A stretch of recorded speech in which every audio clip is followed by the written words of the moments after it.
What time is it? Hello. It's rockin'. It's Drocken time. Right, that's the catchphrase you pitched. I forgot. That wasn't meant to be a setup. I don't even know why I said what time is it. I didn't have a planned follow-up. Hi, everybody. There is an episode. We had some tech issues. Sorry, everybody. That is such an understatement. But you know what? I love that you're going light. I stretch. Oh, I forgot to get changed into nice clothes. Normally I like to wear a nice shirt, but today's just a t-shirt day. It's fine. I like to dress up for stream because I don't have a lot of reasons in my everyday life to dress up. So I like to put on nice clothes when it's stream time. I really enjoy that. Hey. More like Sabaody. Oh my god, what the hell? Thank you, Ragus Reg, for gifting a sub. Everybody, yeah, if anybody bet, I was going to pay off if Mama read ahead, and she did not. No one's accountable. This isn't like an official, actual betting thing. We're not gambling. But Mama did not read ahead, shockingly. It was. I'm going to go do push-ups because it was paid for, but I'll be right back.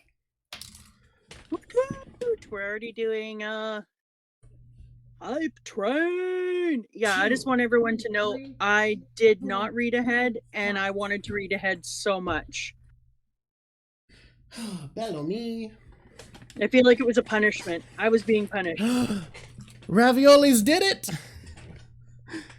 Let me tell you. All it took for Mama Drock to be able to do it was the fact that she didn't have to do it 2 weeks in a row, and that nobody thought she could.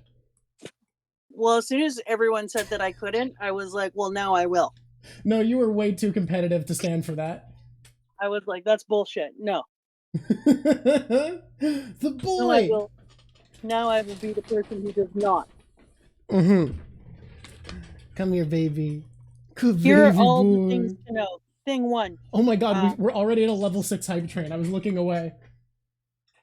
We're the hypiest hypes in Hypeville. I must have missed some insane gifted subs. Thank you, Shari Games, for subscribing. Along with a message, it's a hello, y'all. Hey, Drock, how do you feel about the fact that these streams have many more viewers than your regular streams? Honestly, it's expected. I wasn't someone who had like connections in media. I'm not someone who had like a place in online creator spaces. So from the moment I started streaming, I was trying a lot of different things. Whoa. Oh my god, yeah, we're gonna have to remember to thank for all of this. But I knew that at some point I would be doing a stream that caught on in a way that nothing else did, and that it would take possibly years before that caught on to other content. I watch enough YouTube, I watch enough streamers that I just know that's how it is. And when you aren't coming from a place of having fame elsewhere, it's just a guarantee that one series is going to catch on before anything else does, and that's going to kind of shape your content. There's kind of no getting around it if you're a new creator. If anyone wants to create online, I think you just have to accept that that is true. Like that is unless you only want to do one type of thing, that's just how it is.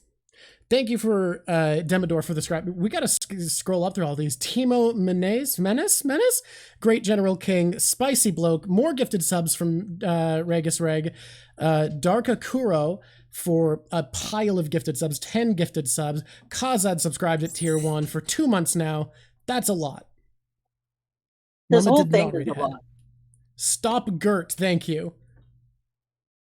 Did Mama read ahead? No, hell no. Did it kill Mama? Yes. You see why I said I didn't think you could do it, though? Because I think without me... the most bitter ever? Yeah, I think if I hadn't have said I don't think you could do it, I genuinely don't think you could have done it. As soon as everybody was like, oh, she's going to read ahead for sure, I was like, oh yeah? And then I got to the part and I was like, no, I hate all of you. Emotional damage. It's... We've seen Luffy lose before, but we've never really felt like we haven't seen the Straw Hats defeated, and God, this arc hurts. I hate this arc. Oh man, are we leveling up the hype train again? What is? I'm seeing so much happen. There's a little snowman on my screen. What? I am Level up to 8 date on the manga complete. currently. Yes. Level 8? I don't think it's ever gone this high. I don't think we've ever had a level 8. I think Level seven's the high. 9? Seven's the highest I can remember. I don't remember a level 8 or 9. Yeah, I think seven's the highest we've gotten. Oh my god. Guys, you're incredible. Spicy Bloke gifting 5 subs. People are very proud of you, apparently. I'm very proud Wow. of me too. It was It is really really hard. impressive. Thank you for the bits, Blackberry Witch. I legitimately said to your dad, I can't read. Take this from me. And then he wouldn't, so I had to go hide my iPad in the other room. Admittedly, you could have been clever enough to like go on to expect that I'd do this and go on to your website with the colored manga, but I did check my Viz account to see if you'd read ahead on the official app and you hadn't. No, because I'm not a liar. Mm-hmm. There's one thing you need to know about me. I will not freaking lie about. I will be like, ugh, no. Not reading ahead though. This is our highest hype train ever. Makes me feel good for the not reading ahead. No, this is, you earned it. 10? We have never, like 7 is the highest we've gotten. 10? Yeah. Oh man. Inside Discord, if you're not a member of Discord yet, PS, like Discord is popping off. People are having so much fun. Yeah, go join the Discord.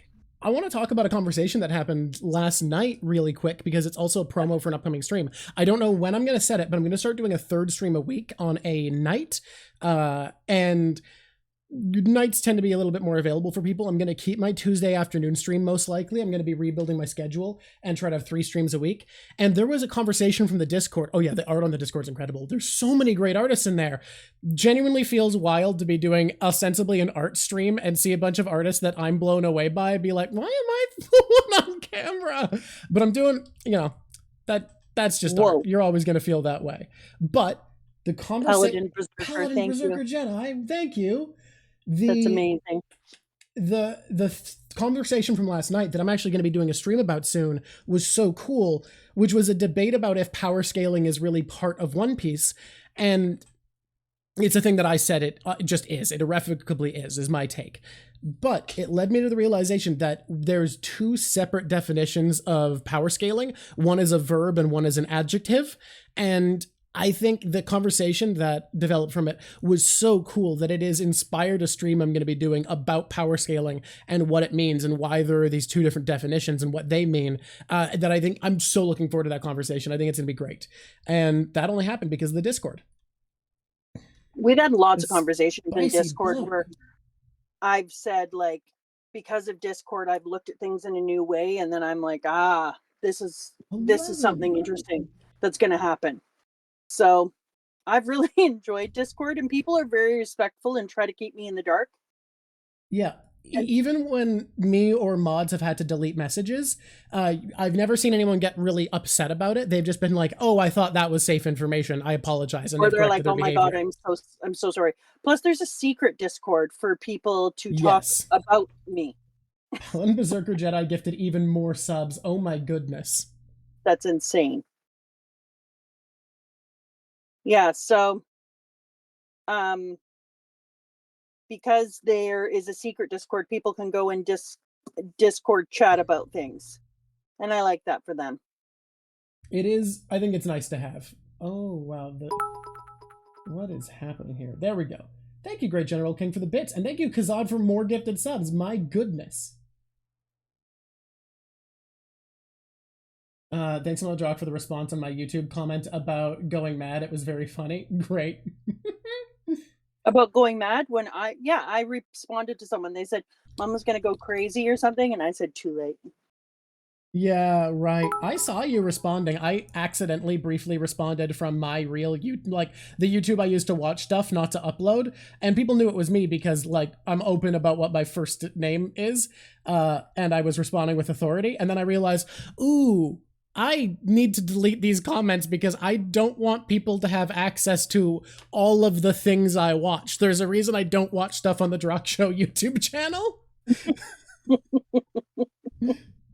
The drawing is not the punch, although the punch was, I think, the second place runner-up.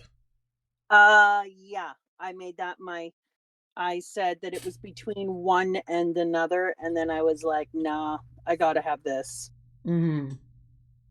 The punch is and iconic, it was a hard choice because, yeah, that punch was needed, and it made me feel like I could survive. It was like the reward for having to go through that hell and not get to continue to read. The drawing might be the thing that makes you really sad. Person who just said a comment. Who said a comment? I didn't get to see. Someone just said something makes them really sad. I don't want to give it away for anyone who didn't catch that comment, but it might be the thing that made you really sad.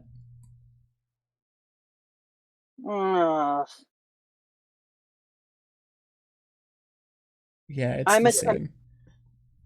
It's the scene. It's the scene, but everybody. It's not just the scene. Somebody, me, decided to be really bad about it because you came up with a way to make it extra cool. I found a way to make it extra sad for everybody. There's like, how many Straw Hats did he bloop away? How many are there? It's like 8 of them. There's like 8 of them plus a Luffy. The Luffy didn't bleep away. Yeah, I'm trying. Well, that's what I'm thinking. How many that aren't Luffy? Yeah. 8. Okay. Yeah, 8 Straw Hats. Okay, I'm not wrong. Paladin Berserker Jedi gifting more subs. You are incredible. People are fucking out in force today. Good lord. I do, honestly, if I was ever going to give gifted subs, it would be when someone managed to not read ad on Sabaody, though. Because this is an insane amount of restraint, because we stopped at such a brutal chapter. I know a person, I keep an eye on them as Mama Drop. They do not make themselves like super known, but they pop up a lot in our community chat. And they're always like, oh yay, I managed to stay on pace with Mama. We're reading at the same spot. And this time they were like, sorry, Mama, I read ahead. Oh my god, the person who's been so proud of keeping up with... I saw that comment, but I didn't recognize them because I can't fucking remember names for the life of me. I didn't realize that was someone who's been consistently sticking with you. Oh my god. And I was like, Rotten Rodderson! Oh my god! No! Oh my goodness. And I can't fault them. If I was ever going to read ahead, it would have been... Raviolis, are you in a gifted sub competition? Oh my goodness, you guys. Good boy. Who's a good baby? So anyways, I just want them to know when they watch this later on, I get it. If I hadn't have been in a you can't stop yourself from reading ahead, then you are the loser. I would have totally read ahead. Should we get into it? And in getting into it, should we just start with Duvals that were in the easy section? Level 12? And it's at 86% of the way to level 13? Thank you guys so much. You're incredible. Oh my goodness. Can I just say, one of the things I like most about Twitch infrastructure is that one person gifting a fucking mountain of subs is actually worth less than a lot of people gifting less subs because they care about community and it's about how much hype is in the community, not just one person being a big spender. I actually think that's really algorithmically well designed. I love that hype trains are based around it having to be a lot of people and that it needs lots of people to give to keep it going and raise it. This is just unironically a moment to step aside and like, it's one of the reasons I don't want to get into streaming on YouTube is I find YouTube doesn't facilitate feelings of community in the same way. Like you have Twitch emotes, you have hype trains that make it so that big spenders don't have more power than a giving community that's really engaged.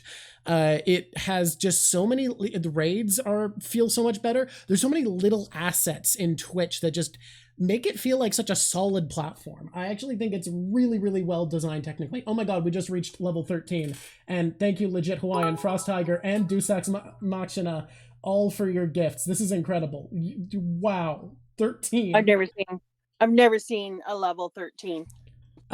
7 was the highest we'd had before. We're at 13? And 1,000 bits from Spicy Bloke? Oh my goodness. Somebody asked me which punch was more satisfying. The belly. Whoa, thank you, Court Postal. Somebody sent a thing saying which one was more satisfying. Subs, this punch or the punch from Bellamy's face? Yeah. Don't get me wrong, that punch is satisfying. Like, the Bellamy punch is great. Like, no one is ever going to deny it. But, come on, right? It was this punch. Yeah, right? Like, it can't not be. No. Bellamy's punch was spectacular. It feels like you would expect it to be the best punch that a series could ever deliver. Like, you read it and you're like, how could it get more satisfying than this? Yes. When you watch it, you're like, this is the most satisfying punch I'm ever going to see in my life. And yet, in less time, we come to despise Saint Charlos more than should be physically possible for the human body to contain.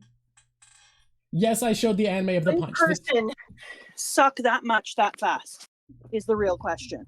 Oda manages to create the most detestable human being as quickly as possible. I hated him so much, I didn't actually have words for my hatred.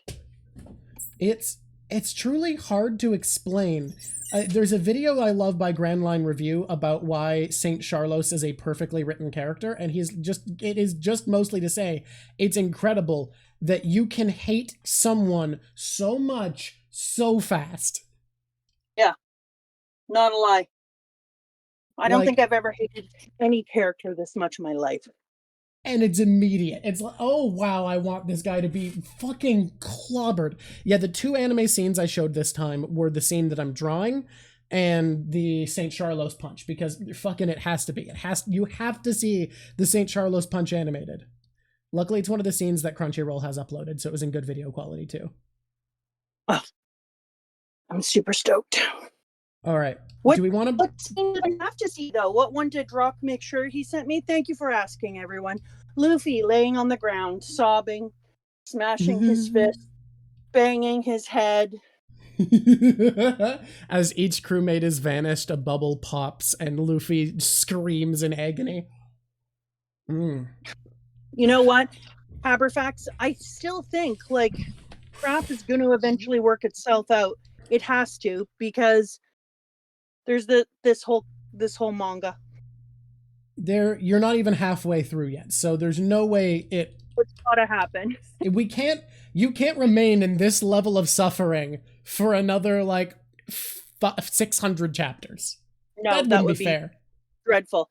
So I just want to say to everyone, so thank you for the subs. So thank you for the hype train awesomeness. I mean, being in a level 13, super awesome. 74% of the way to double the highest hype train we've ever had. Whoa. Spicy Bloke pushed us over the edge. We just reached double the hype train. Gabrilla Pin, there's a chance it almost certainly worked. We can't keep up with it because so many subs are happening, and we both have to look at material during this stream. I imagine your gifted sub did work. Jokey with the gifted subs. Darthbane did a highlighted message. Yeah, I did show the punch scene. We went over that. I'm trying to scroll up every once in a while and look up through. 14 is double the highest I remember having had. This is incredible. Yeah, my God. It's insane. It's insane. So it was the most crazy thing. So I just wanted to start off with a little kind of like thing that I noticed before, and I don't know if I mentioned it all, but Drock seems to think I didn't. What is this? About Amazon? No, I think you haven't. So let's start here, and because I thought this was neat, and I haven't been able to go find the chapter you're talking about to double check to see if I agree that you're seeing it correctly. But I've never heard someone talk about this before. If it's true, it's so cool. I went back and looked, and it is Amazon. Yeah, okay, this is so rad because I've never heard anyone talk about Amazon from Skypiea. Yes, the old DMV lady who runs the counter, I've never heard it mentioned that she's one of the people applying to be Iceberg's new secretary. So go into So if this. you guys go and look, and I'm trying to find out where it is right now, but I noticed when I was in Water 7. Does anyone off the top know what Water 7 chapters are? Was it Water 7 or was it post Denny's lobby after Khalifa was gone? Oh, it might have been, but it was when he is I think it would be when post Denny's lobby Iceberg. Yeah. So what chapter are we talking about then? then. Post Denny's lobby was I like, don't know. oh god, I don't fucking remember. The 400s? It's early 400s? Early 300? Ah, fucking. That's really helpful. Guys, when was post Denny's lobby? Somebody. Ooh. Okay, it was in a cover story, apparently. The people applying to be a secretary was in a cover story, so it would have been a ways after. It was. Anyway, so in the cover story, there is a thing of Amazon, and she is applying for the position as Iceberg's secretary in it. And so we were talking about some of the things that could mean. Number one, it would mean that we know that Skypiea has changed now, and that people would no longer be needing to pay exorbitant rates in order to get up into Skypiea. Maybe we're making access easier. Maybe we are trying to become more attached to the world beneath, and Vars could come. And then we started to think about some of the things that it could mean, especially if he chose her as his receptionist, because he is making Water 7. Well, can I before you go into that, can I go into the fact that before you mention that, I briefly said, "Oh yeah, they want verse and things like dials are really valuable, so they could build a train." And I went, "Wait, you couldn't build a train because Skypiea moves." And then we both had this next realization.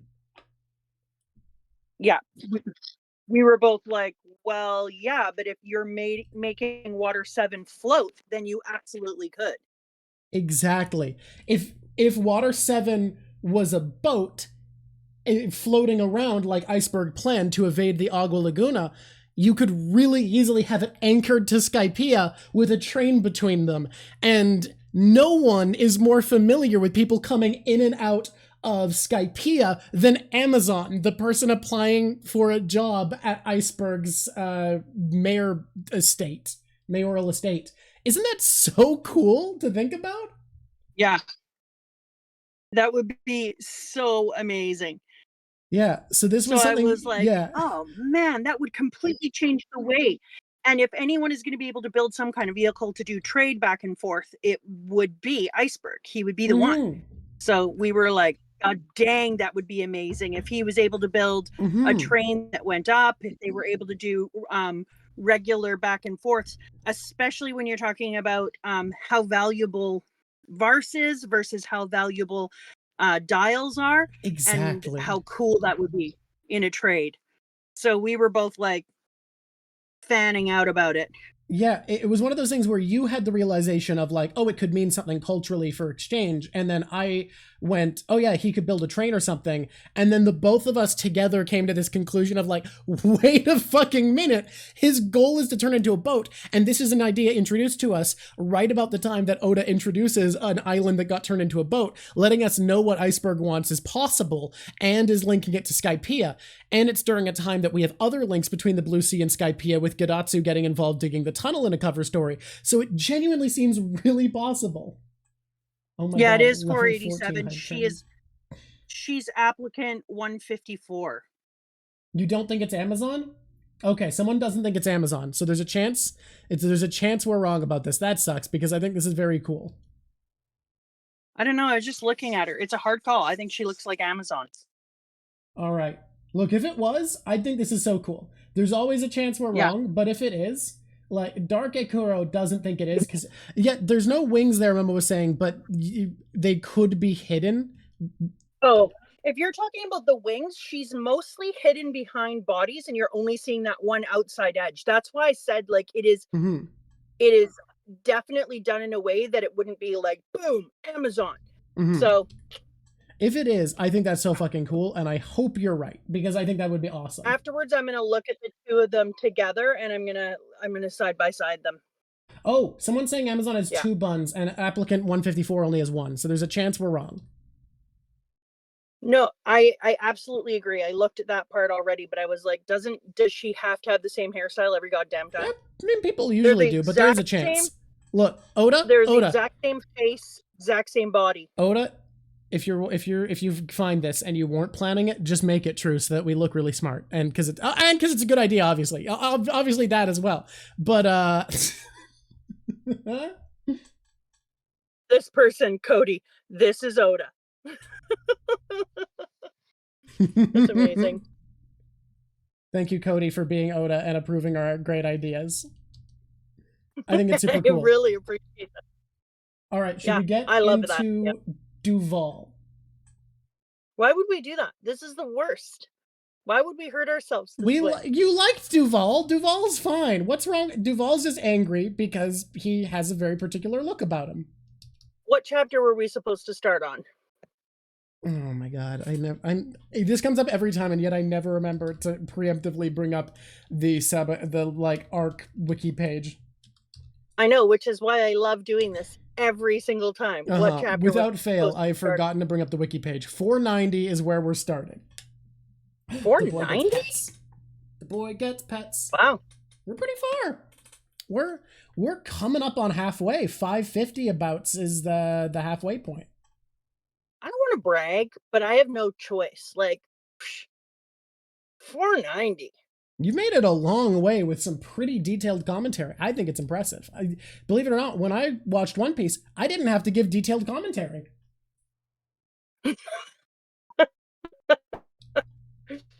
Really? This isn't the normal way people... Honestly, when I watched it, the online One Piece discourse was so, like, tiny compared to what it is now. This is not our first mermaid. Kami is our second mermaid. Kami? Is it Kami? I thought it was Kami. It's Kami. It's Kami. Yeah. No. Guys, don't knock down our first mermaid. We had Lady Kokoro before this. Our first honestly, mermaid who can't walk. They did Lady Kokoro dirty as shit in this thing. Making fun of her and talking about how she's so gross and da-da-da-da-da right in here. And I was like, are you kidding me? The lady saved your life. That lady like 3 times. Went through the badass freaking water, ripping through that tunnel and pulled you out. She saved your ass. Give Lady Kokoro the love that she earned. Mm-hmm. No, the 100%. Lady Kokoro deserves more love, more respect. Yeah. Justice for Lady Kokoro. Yes, thank you, Japson Art. Yes. So someone wants to know how you feel about the Sanji bounty payoff with our good boy Duval. I gotta say, I freaking love Duval. For so many reasons. The first reason is when we saw Duval, but I just want to take a second. Mm-hmm. Because we see the Sunny and they celebrate, and I didn't know how much I was going to need this celebration. And in retrospect, I wish I'd spent a few more moments reading those pages and being freaking happy about all the cheersing and the welcoming him to the crew officially, because yeah, my bad. I didn't know we were going to do another rip my heart out. And so I wish I'd taken a second, but I loved the way that he showed the circular rainbow. And then in the SBS, they talked about circular rainbows and how they're a real thing and da-da-da-da-da. Mm-hmm. And then how they showed the sea snake currents. Just adding these little panels every once in a while needs to be talked about, because he takes a bunch of different, not only scientific things, but also well-known narrative arcs, and just makes like a single panel out of them and then moves on as if nothing happened. And I think that's wild. I just think that's an absolutely next level, god tier level thing to do, to just have, you know, a single panel of something that's like a whole ass thing in the Odyssey or something. I think that's really cool. So I loved I loved the beginning of this. I loved heading into the red line, hitting another frickin' mountain. I was like, are you shitting me? We're supposed to sail up again? And I should have known we wouldn't, because then that's when Oda was like, oh, yeah, sailing up. That was a thing. Yeah, we're going to go down now. Yeah, you think, motherfucker, you think we're gonna sail up twice? You think I only got one trick? You think we're only gonna play that tune once? The song goes, ain't no mountain high enough, ain't no river ocean deep enough, and that's what they do. Now, that's what the crew is singing. Let me add in, we also find out in this arc why this part of the red line you probably shouldn't try to go above, because we find out what and who is up there. The stupid government.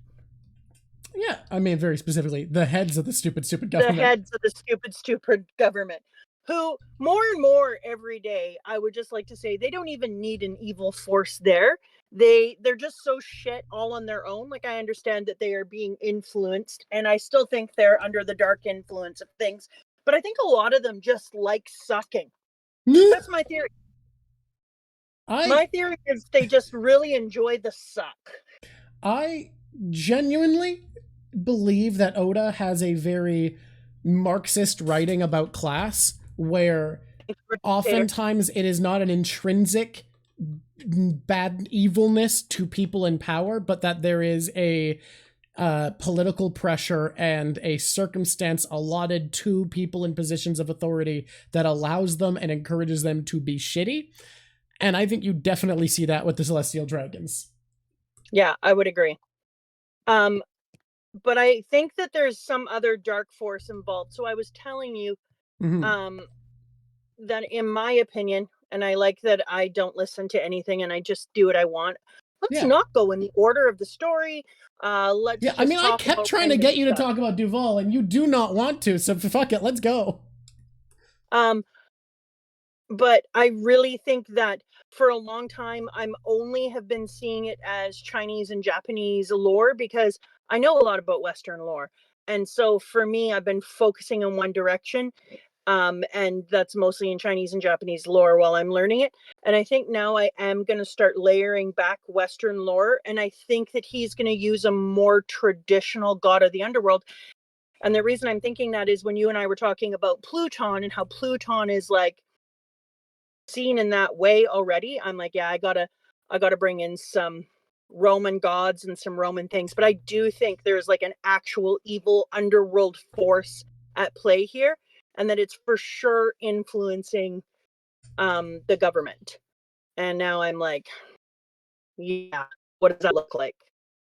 Who and what does it look like? Western can mean so many things. The god of the underworld, that could be anything from like that could be Hades, that could be Satan, that could be hell from Norse mythology.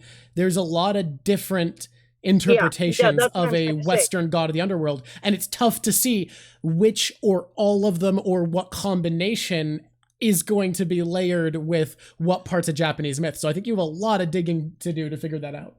That's what I was saying, is that I am going to just do a minor pass by on the things that I know well, and then I'm going to dive into this that I don't know as well and see what he's pulling on and what interests him.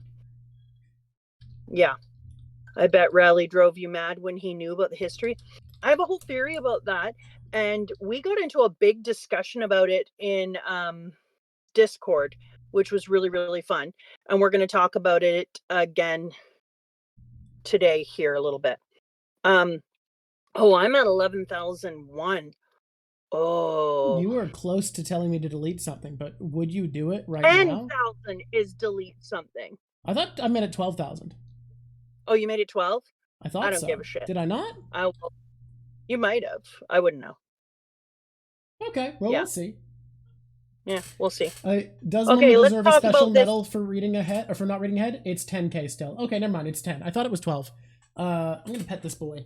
That boy gets some pets. I love him. So, everybody's saying 10. Okay. So I loved in between, and then I loved that while we're sitting there waiting, Cammy comes up. Is it Cammy? Yeah. Cammy.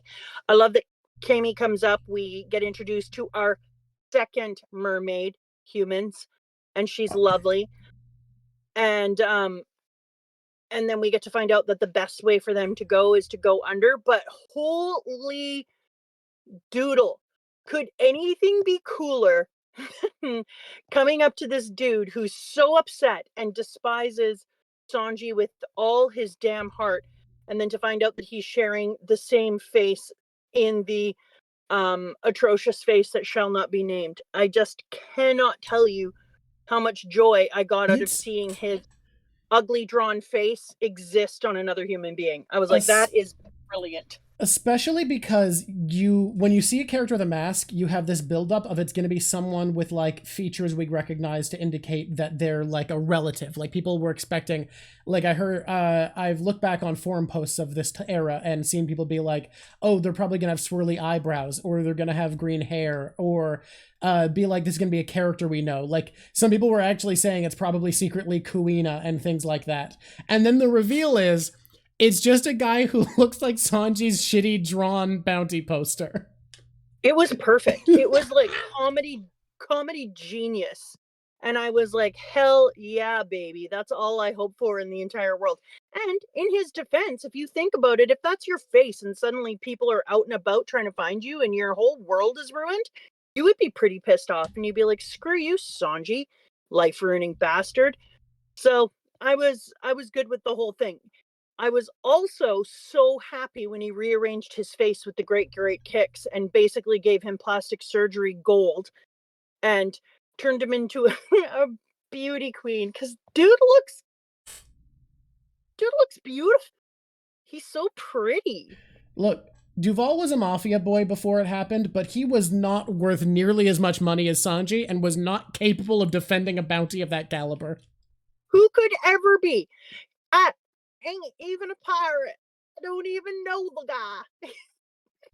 So good. Yeah, he was like a local low-level gangster running protection gambits, and suddenly like this is the equivalent of, imagine you have a gangster in your town, like the leader of a Hell's Angels club, and suddenly he has the bounty of like Osama bin Laden's lieutenant, and everyone's coming for him with that heat. Your man is not ready for it.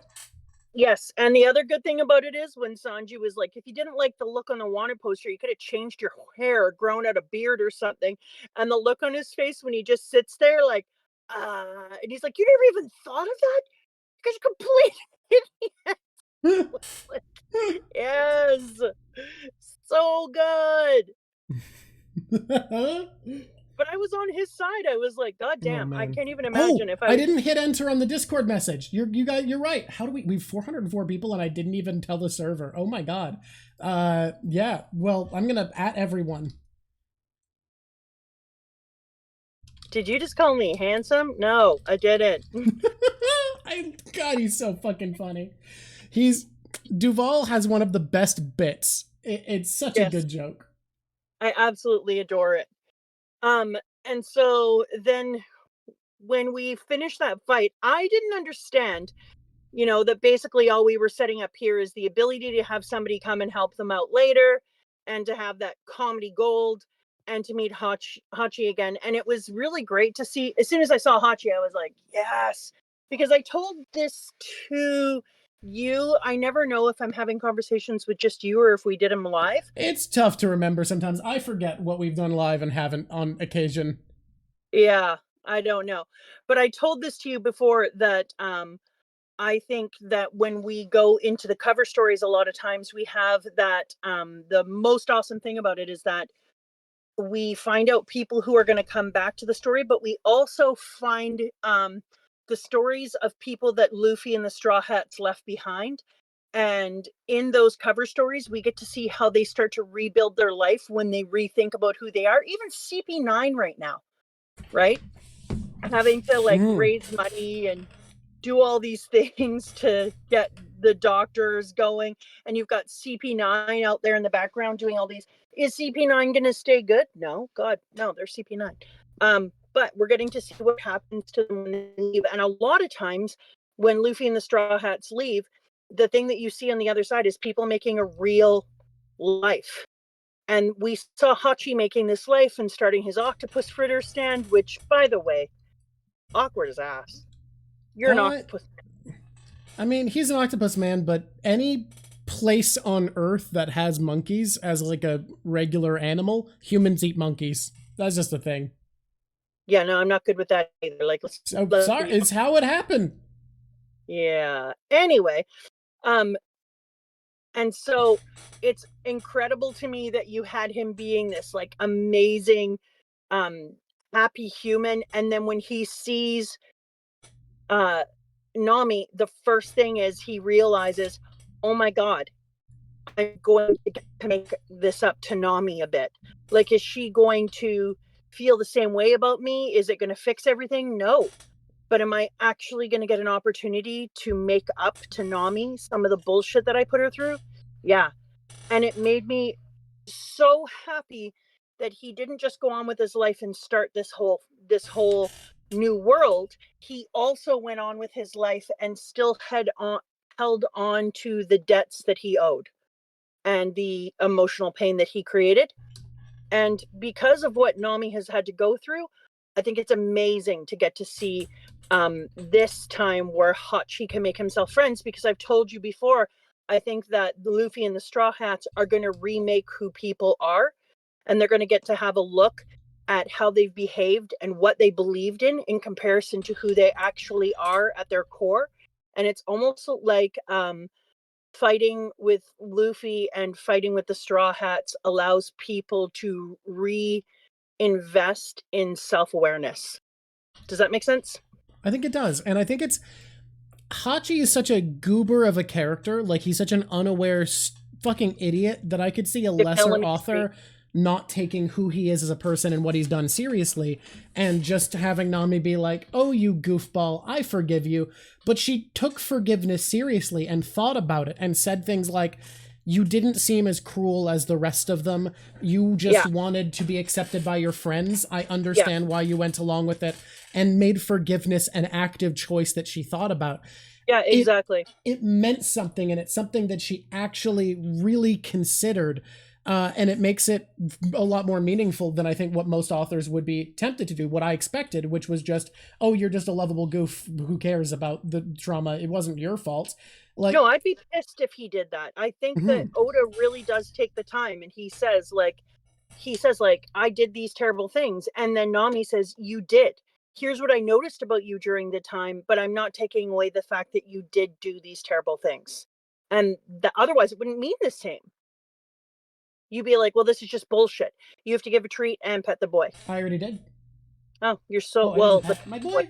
Come here. He doesn't go on screen for the pets, but he will get them. He's a little gross ragamuffin today because he went to the dog park and it started raining and he got all muddy. He had big wrestles with some friends. Miracle baby. Oda cooks like gas is free. Yeah, and so that's one of the reasons that I liked it.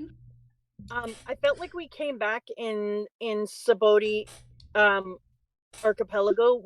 I felt like it was so similar in some ways, interestingly, to Skypiea, in that it felt like it had its own kind of weird atmosphere. It had like a whole floating verse that was kind of detached. We came sailing up to the edge. It had that same great big root thing going on as the boat came up to it, and the boat was dwarfed by the atmosphere. So I felt there was a really interesting comparison between Skypiea, which is a place of gods, and this archipelago. And I was like, it's kind of a weird juxtaposition between the two. Loved the striped trees. Have seen striped trees like this before. Big fan. I'm in. Let's go forward. Let's go forward.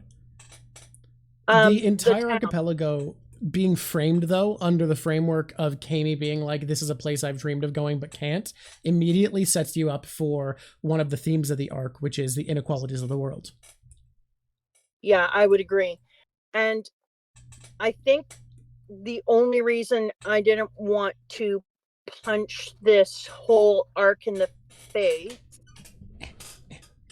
and I kind of still want to punch this full arc in the face, is that I really felt like they had to do this, and they had to show us the level of the racism, the level of the corruption, in order for us to feel like there was any need to do complete redesigns. And also you start to think to yourself like, about dragon and stuff and about this idea of revolution, and you understand a lot better like why dragon feels that revolution is so important, because up until now you're like, revolting against what? Some fictional thing? Does it really matter if there's just like, yeah, there's piracy, but the government's the one who seems to have trouble with it, and screw them, they suck.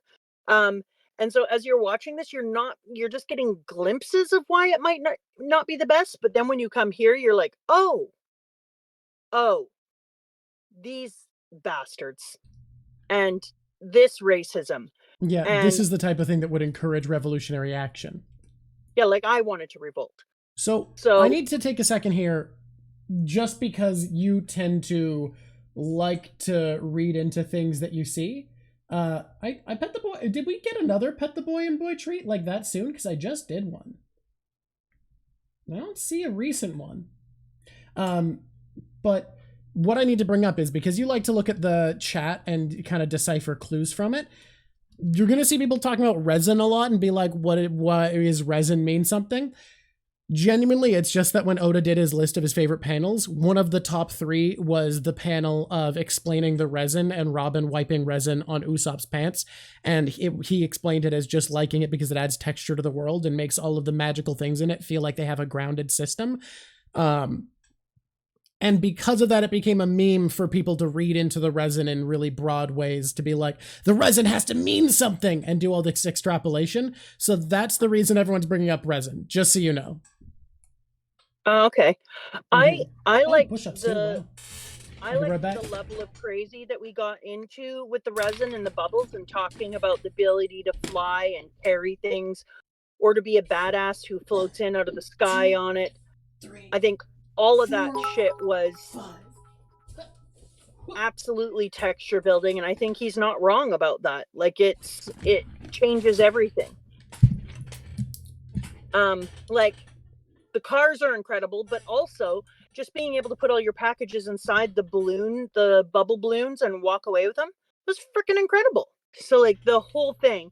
And then just the thing that made this so good is that just when you're getting to a place where you're like, this place is so cool, all of a sudden there's a dude who's like, I'm begging you, please, just, I don't want to die. Give me an axe or a saw. I don't care. And then his entire freaking head blows up. And you're like, what the shit? And I think it was really important because he gives you so little time to be a person who's like, yay, bubble land. Oh, my head just got blown off. Yeah, normally it takes a little bit longer to see the darkness behind the whimsy of a place we arrive in. Yeah, and in this one, he really kind of made like a stark line too, especially when you're looking at it side by each in this one, because he did the panels on the page just in front of blow up head was like, I had them put in a bubble bag. You don't need to be very strong to carry stuff on this island. And then I wonder why they didn't want to come with us. Maybe there's some bad history on the island. And then they're racing and everything's good. Boom, head blows off. Like, it's such a stark change that you're like, oh shit, things are going to get dark very quickly here. I do appreciate that puppy had his head in a balloon and was peeing on people, even though he is a bad puppy. I just want to briefly go to a comment just because they spent 1,000 bits on it, and not for self-serving reasons, which is someone saying, Mama Drock, we love you and your takes are amazing, been reading One Piece for 23 years. And then just a little added bit where they say, also, me and my wife both think your son is hot. But I just reading it because it's 1,000 bits. That's very, very kind. Thank you so much. Me and my wife think your son is hot? Stunning. Definitely just because they gave so many bits that I need to draw attention to that comment. Only reason. That's the only reason you don't want to talk about how hot you are. Uh-huh. I love that. Thank you very much. It's not bragging. They're for both him women, by the way. Okay. You're not the first lesbians who've been into me. It's not bragging for him to say he thinks that he's good looking, but it is bragging for me because I made him. And I rocked it out. I'm very good at making people. You did a great job, honestly. Thank you. Thank you. Although the lady at the dog park didn't believe that I was your mom. Oh my god, yeah. Okay, you love stories like this, so I feel it's worth the detour because it just happened. Yeah. My mom came to the dog park the other day. She lives in another town nearby, so we're not in person with each other that often. And happened to come by for a different thing. We all got breakfast together. My sister and I go to the dog park. We often do. And one of the dog park regulars was like, no, she doesn't think Marco's hot yet because Marco was drawn really bad early on. Don't forget. He doesn't get drawn well for a while. So one of the dog park regulars was there, and I saw my mom walking up with Starbucks, and I was like, ooh, me and my sister get some coffee. And this lady was like, ooh, do we get coffee? And I'm like, oh no, she only brought it for her kids. And I come back with my coffee, and it ended up being a chai latte. And we all got talking. My mom showed up, and after a while of us talking about our shared lives, this lady at the dog park was like, wait, do you guys know each other from when you were kids? Because we mentioned my childhood, and she pointed to me and my mom, and I was like, that's it, Kelly, I literally just told you that's my mom. And she's like, no. What? Really? Like, I told you this as she was walking up. That's just, you're welcome. Mama Drock looks a lot younger than you'd expect my mom to look. That, and I had you very young. Yes, that, I mean, you look young for your age, and you had me younger than most people have their kids. Both of those add up. And then your dad said, and when people see us together, I look like a gold digger. That's what your dad just said. He said, I look my age and you don't. To be fair, I'm older than him. Oh, man. That's giving off such Dr. Correa. Only, I'm not 139. I only touch. Oh man, where were we before the detour? We were head blown off, right? That's why we did. Head blown off detour. The fact that the celestial dragons somehow feel like they need to wear bubbles on their head. Have we talked about this already? Not directly. So that they're not breathing the same common air as everyone else kind of makes you think, like, what's going on and what do they have and what is it that they get to have that other people don't? And is it life preserving? Is it magic giving? Is it like, why are they? Or are they just that shitty? Because that is an option. Mm-hmm. And you don't know if it means anything or if they are just that arrogant and shitty. And that's what I was going to say is like, part of me is like, oh, read in. And then another part of me is like, but also they just suck shit. And so that could also be the thing. Their heads are so hard. They're behind. I've never even seen sunlight. Not wrong. I did eat the drip. But when they're up on Marie-Joie, they might see sunlight all the time. They might fucking sunbathe and dance around in the gardens. We don't really know because these spacesuits are only for when they intermingle. When they're on Marie-Joie, they do dress somehow differently, even though we don't know exactly what that means. So for me, there's definitely something going on. They clearly have different air because you can see the pressure gauges on their suits. Mm-hmm. In the lower sections, and then they have a bunch of stuff going on in the upper sections. It's clear that there's some kind of blockage, and then their feet come out of the bottom, so they're breathing something differently, whether it's just rarefied air or, I don't know, asshole spirits. So I don't know exactly what it is, but that is definitely something. I definitely. Do we know if they have longer lives than other people yet? We don't know. From what information you have is basically just they are called gods. They're called the celestial dragons. Their symbol. Wait, no, we don't actually know what the symbol represents that they have. So I'll zip back. That's not yet information. They live on Marie-Joie. Slavery is outlawed for most people, but it is an industry that survives partially off of organized crime, but partially because of them, because they're allowed to own slaves. Because of that, obviously. Yeah, so the government is able to turn a blind eye. Well, criminals do buy slaves as well, it's implied, and slavers are criminals in this world. No, I understand that, but you would be comfortable with taking away criminal slaves, but in order to make sure that the celestial dragons were able to continue to have slaves, you would turn a blind eye to that area. Yeah, it's a type of crime that they turn a blind eye to, for sure. and that if one of them is attacked, a fucking admiral shows up. Normal. That's the same in my Which life. which the government headquarters, the military headquarters are pretty near Sabaody, which is why they can show up so quickly. But it is wild that injuring one of these fuckers summons an admiral. So then I kept wondering, like, why are they that important? Is it just because they started the government, they were the original kings of the different lands, da da da da da?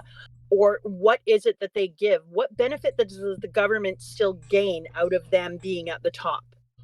That it is willing to put so many resources into making their life so great. Yeah, and Kaido pointed out I did forget that they are the descendants of the 20 founding families from 800 years ago, the progenitors of the real government.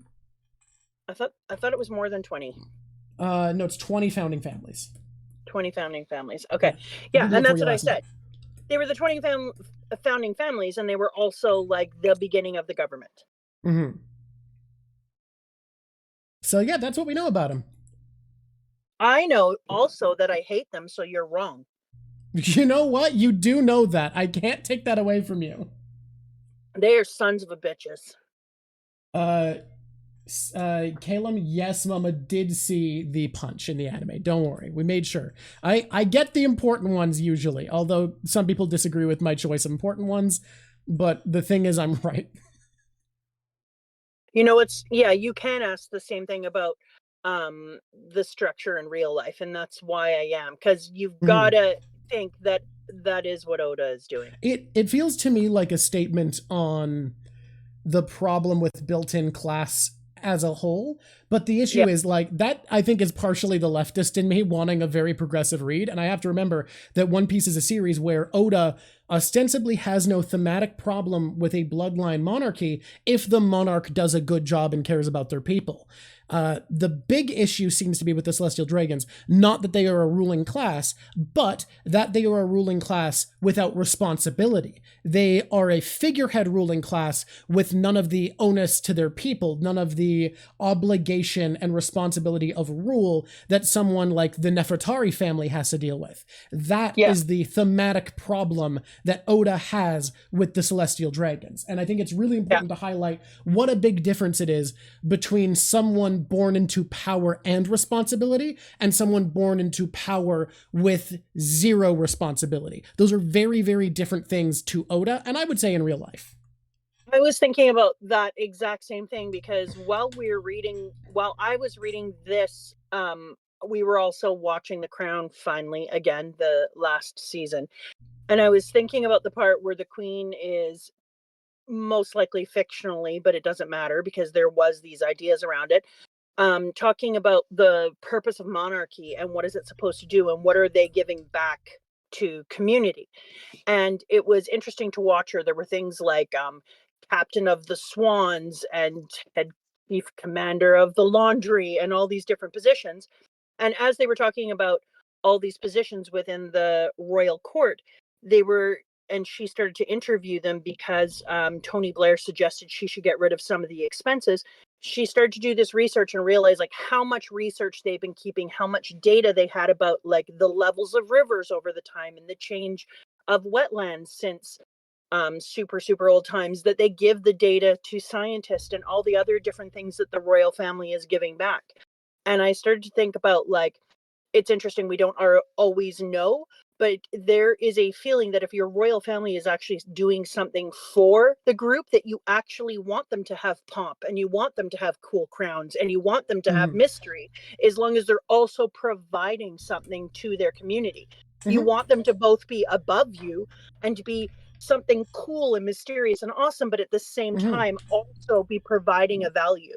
I also want to bring up, people pointed out Wapol as Oda not having a problem with deposing of kings, and I think that's why responsibility and connection to your people is important to Oda in a leader, because Wapol was beholden to his people. He was close enough to them that they could revolt and chase him out and fight back when he tried to come back to claim his seat, and he had to put up his dukes and try to defend the island against Blackbeard and got chased off. His connection to his people makes him more significant. I'm also going to say your belief in pomp, I think, is absolutely true, and I think it's why most democracies, while they don't put pomp to their leader because that's not what you're supposed to have complete faith in, they put pomp to the office itself. Like, I think you'll notice in the United States, there is very little pomp put on the president and a ton of pomp, tons of it, as much as any monarch, on the presidency. The election, the swearing in, the ceremony, everything but the man himself has as much pomp as a monarch.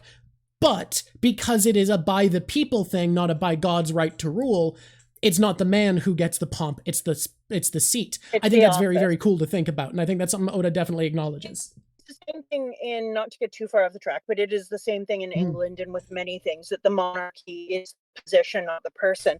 But I was talking about this. You wouldn't want people who were kings, queens, presidents, etc., to be identical to you. It's one thing to have people who are kind of like you and are of the people, but could you imagine meeting the president of the United States and they just had like a basement with like fake wood paneling and a shag carpet and like you come upstairs and they give you cup of soup or Ichiban and you'd be like, okay, this shit kind of doesn't live up to what I was kind of hoping for. Maybe you should have a little bit more going on. You need to do a little more here. We, as humans, we love this idea. So I could have got behind these stupid dragon bitches, but instead they suck so bad. They're fart-smelling, rarefied air bogeys, and I hate them with a feeling of hatred I've rarely had before. I hope that they get run over by a reindeer in a tow truck, and that then they reverse it and piss on their face. That's all I have to say about that. Yep. No, the Celestial Dragons are immediately so hateable. And I think it's great that last week or the week before you were talking about how you'd ask these big questions. And one of them was, who rules the world? Who is the oppressive force? What is at the top? What is the big force over us? And now we know. You find out. And it's the fucking shittiest people. Awful people. Oh, crappy. So fast, too. Like, I think the reason that I loved this arc so much is it was so fast that we met them and that they sucked so bad so quick that you were just like, holy shit, I hate you. I've known you for 2 panels and I hope something drops on you. So yeah, it was genius that he was able to put so much reptilian hate in my heart in like 4 panels. I really love when works of fiction can do that. All right. Yeah. Let's talk about Shaky, the bar owner, for a minute. Shaki. Is it Shucky? Shocky. Like Shacky. It's somewhere between an aw and an ah, so I just say Shacky, but it's like Shacky, somewhere like that. It's like how hockey's neither hockey nor hacky, it's somewhere in between. It's that noise. Alrighty. I love how she knows what everyone wants. When she handed Chopper cotton candy, I was like, yeah, that's, you need to be worried. When somebody's just handing somebody something that is their personal preference, then you need to be worried about what kind of information she has, where she's getting it from, what abilities she has. Like, that should have been more concerning to them, and they were just like, oh, that's nice. I mean, doesn't his bounty call him cotton candy loving Chopper? His what? Oh, his reward, his what's it called? Maybe. I don't have that one. But for Christmas, what did I get? What did you get? I got the Luffy reward one from you. Which was accurate amazing. To where you are in the series too. Like, I wouldn't have bought it from the print shop unless it was like exactly where you happen to be, because I saw it from the distance and was like, I'm only getting this if this is like the post Ennie's Lobby bounty, and it fucking was. Yeah, okay. So I loved that she keeps up to date with things, that she has like CP9 levels of knowledge or more, that because there is a series that I read a long time ago called, I can't remember what the series is called. It was called Kushi's Dart. Okay. And I read the whole series, and in it, her mentor always says, all knowledge is worth having. Knowledge is power. Knowledge is keys. And he just sees like every time you you have knowledge. Knowledge opens doors. So every bit of knowledge you have is a key. And so when I was looking at her, I was thinking how much she embodies this same idea is in that book, that if you acknowledge and hold knowledge, what you really have is a giant key ring, and you're able to open different doors that you otherwise wouldn't have had access to. And so for me, she seems like the keeper of the keys. And I really love that about her. Yeah, this is the idea I had for the drawing, and I am loving how you decided to go about it, because it's exactly what I meant when I was talking about it. It looks precisely like what was in my head. I'm glad you think so. I after you came up with the idea, I was spending a good amount of time like thinking in my head of how I could handle this composition best, and I had a bunch of ideas, and this was the one that stood out to me. Yeah, no, this is perfect. I This is love gonna it. be another one with like poster I energy. I hate it, just so we're clear, Yeah. but I love it. I both love and hates it. Um, and so I think that it was really, really impressive when I was saying this. Somebody said I'm obsessed with keys. When have I talked about keys before? I don't maybe talking about Ace as key to the underworld, I think is the thing you brought up. That is a thing you've said. That's just a thing you've said. I don't want to talk about Ace anymore. Okay.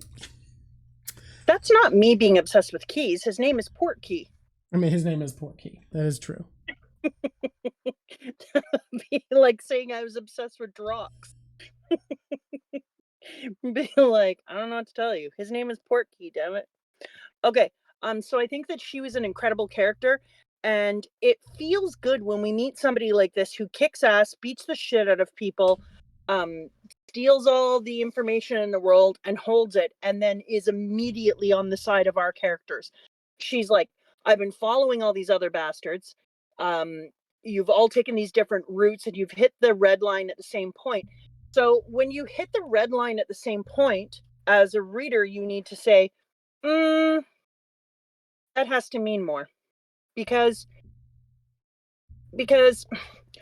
everybody's log pose changes at different levels. You can't imagine that they all change at the same level. You can't change at the same level at the same time, your log poses. And then you're going to have different battles, different adventures. You're going to make different choices. So the fact that they all went through these different adventures and then somehow end up at the red line all together at the same time feels more intentional. It feels more like overarching something helping to control the timing, because this person just said, because timing is an important theme. Exactly. Mm-hmm. So for me, when they all when all of the celestial dragons reached the same spot at the same time, including our straw hats, I was like, no, screw that. From day one, from the very first one that we did, I said timing is important in this. Literally and our so first episode, yeah. In our first episode. So I said, if I know that timing is important, and he has all of us meeting at the red line at the same time, that's intentional. So what's taking place here, and how are we linked, and what's supposed to be happening, and what is the overarching guiding principle that is keeping all of us together so that we arrive at the red line at the same time, and why? It matters. All right. I promise I'll do the supernovas later, because we're gonna rank the supernovas towards the end today. I think that'll be a closing segment. Drock said to me, everybody's gonna want to know your opinion on which supernovas you like most. They always do. I want you guys to have a poll, though, to decide what supernova you think I would like the most. Ooh, and then we'll see if that's a the one fun I do. So I think it'd be a really fun thing to find out if you guys can figure out who would be my favorite. Yeah. Mm-hmm. Okay. Ranking them, we're only gonna do one list ranking them. We're not gonna do a list for design and a list for favorite. That's too many lists. Although granted, if we're going for design, it's obvious. It's Scratchman Apu. That's the most stylish lad in the world. You're fucking obsessed, man. And then I want to point out that when we leave and we meet the magician Basil Hawkins for the first time, you'll notice that he has those strange eyebrow things. Mm-hmm. I don't know what to fucking call them.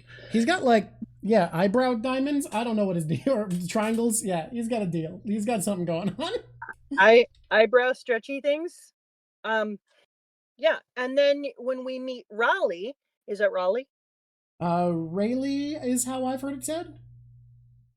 Rayleigh? Yeah. Okay. It's really funny when you're a person who's reading it versus a person who's listening to it. Because all of the names are going to be so different.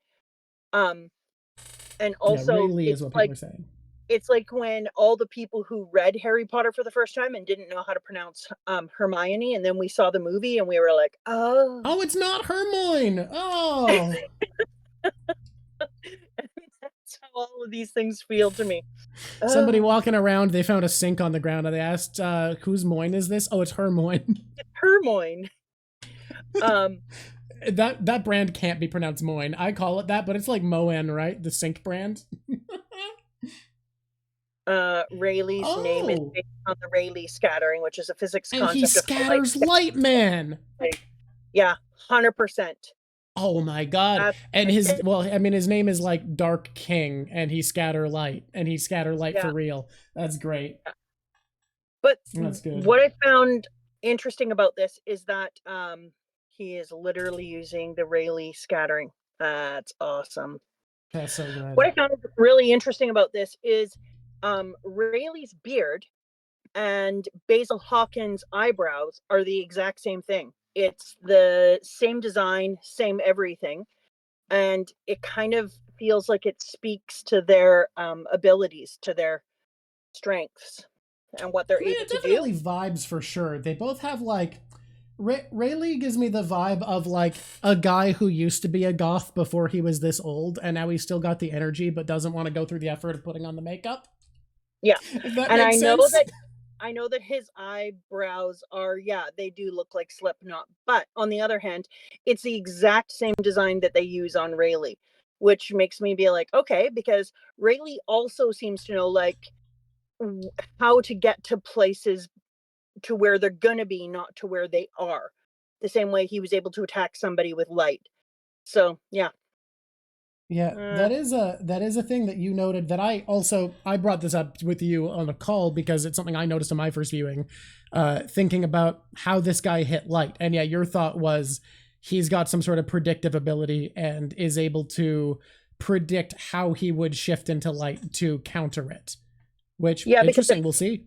It just feels like a future sight kind of piece that both he and Basil Hawkins share. And then they both share that same kind of design. So it almost feels intentional in that way.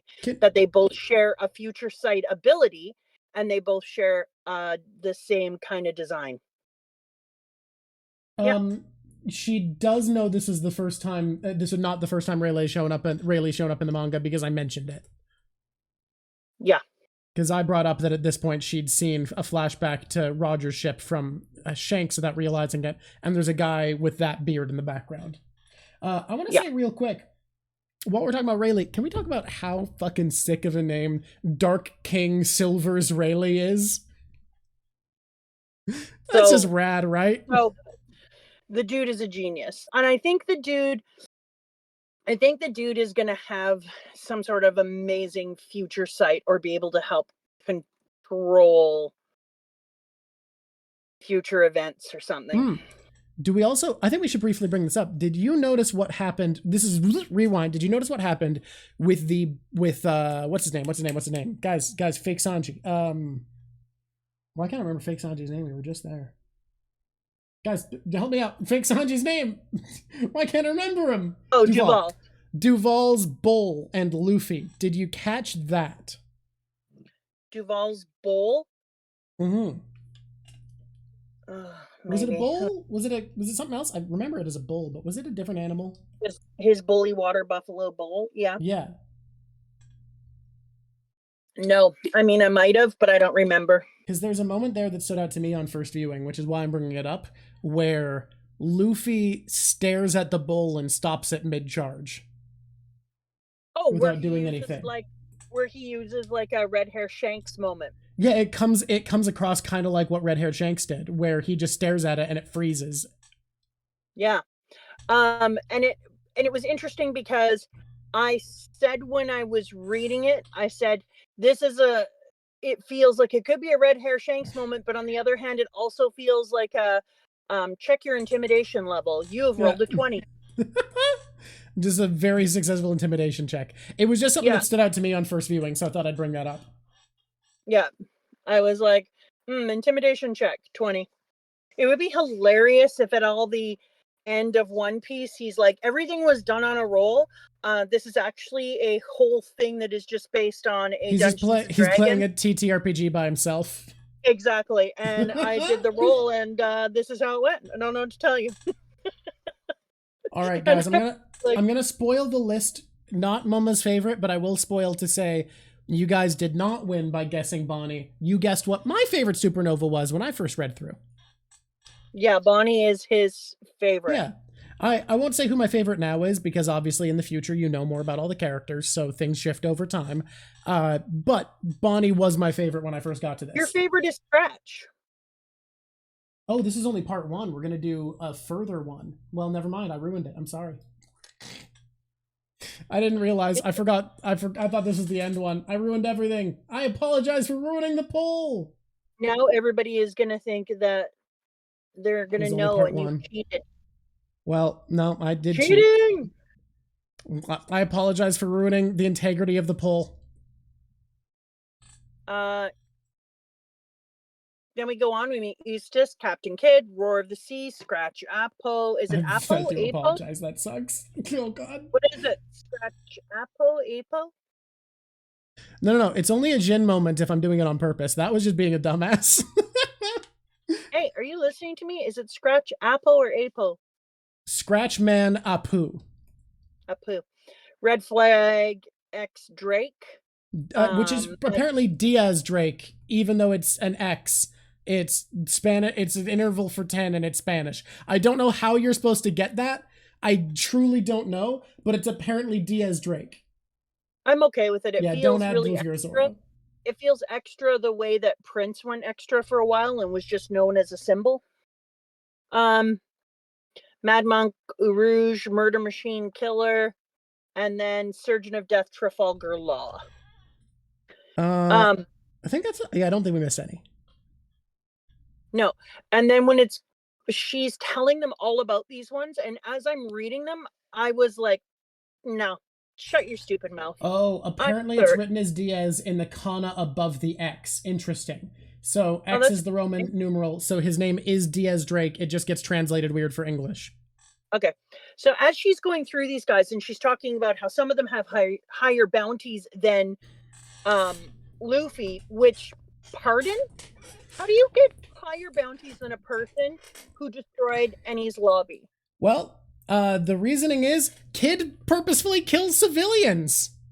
Yeah, and so this is my point. When you hear the types of people that we're against and how they all just magically, with all the different fights they get into, the islands that they spend time at, the log pose having to reassign itself a timestamp, all of these different things, they magically just all come together at the same time. It feels like they are being pulled there, that there is a thread uniting. It does feel like the pull of fate. Yeah, and that the pull of fate is taking them to their final place, because it was too ridiculous. I was like, shut your mouth. I'm sorry. Especially when she started describing who they were and how strong they were and what they were. I was like, no, you can bite me. Let's go back in. Boom. Back into the world. I'm really sad that this land sucks so much, because it's so cool. Like the amusement park. F my bees, that place is cool. I mean, the whole point is that it's cool because that's how you highlight inequality, by having the fishmen not have access to this cool place. And I understand that, and I'm still pissed as crap. And the little thing that goes above the land looks like ironically, since the fisherman can't go there, look like octopus tentacles with the little bubbles hanging off of them. And I was like, the thing feels like it is a kind of like a split between being something that would be in the underwater world and a amusement park. So it pissed me off. I was so happy for Cammy, even though she ends up getting kidnapped, that she gets to first be in this place. When I first saw St. Charles come into town, or as I like to call him, Snot Drip Looseface. When Oh, I sorry, first saw what was his name again? Snot Drip what? Looseface? Snot Drip Looseface, of course. St. Charlos, as he's known to his friends. Snot Drip Looseface. I was about to say to his lovers, but I can't follow through on giving that to him. I'm sorry. Nobody loves him. If you look at him, you'll see what I mean. Like, you gain weight and your face gets fatter. That's whatever. That's just you gaining weight and your face gets bigger. This dude's face looks like it has been generations since anyone has lifted anything or chewed anything of value or anything. I don't even think his dad loves him. I think his dad is just like, yes, he's a member like me. I love myself. I'm awesome. And therefore I extend my awesomeness to Loose Face. And so when I looked at him, I was like, you have so little muscle in you that your face looks like it's just like droopy, hanging down. The weight of it is too much for your muscle. There is a design philosophy where no matter how baseline physically attractive someone is, the way they act tends to shape their vibe in a way, and how they hold their face in a way that people whose bone structure might be more attractive are still like generally less inviting to look at, and someone whose bone structure might be uglier still invites you in more. And the design philosophy that I think Oda prescribes to is where you lean into that with your character design and exaggerate it, so you can have an ugly person who looks charming and inviting, and an attractive person who looks ugly and off-putting. And I think Oda does a lot of both of these, but this is an ugly person who also looks unappealing and uninviting.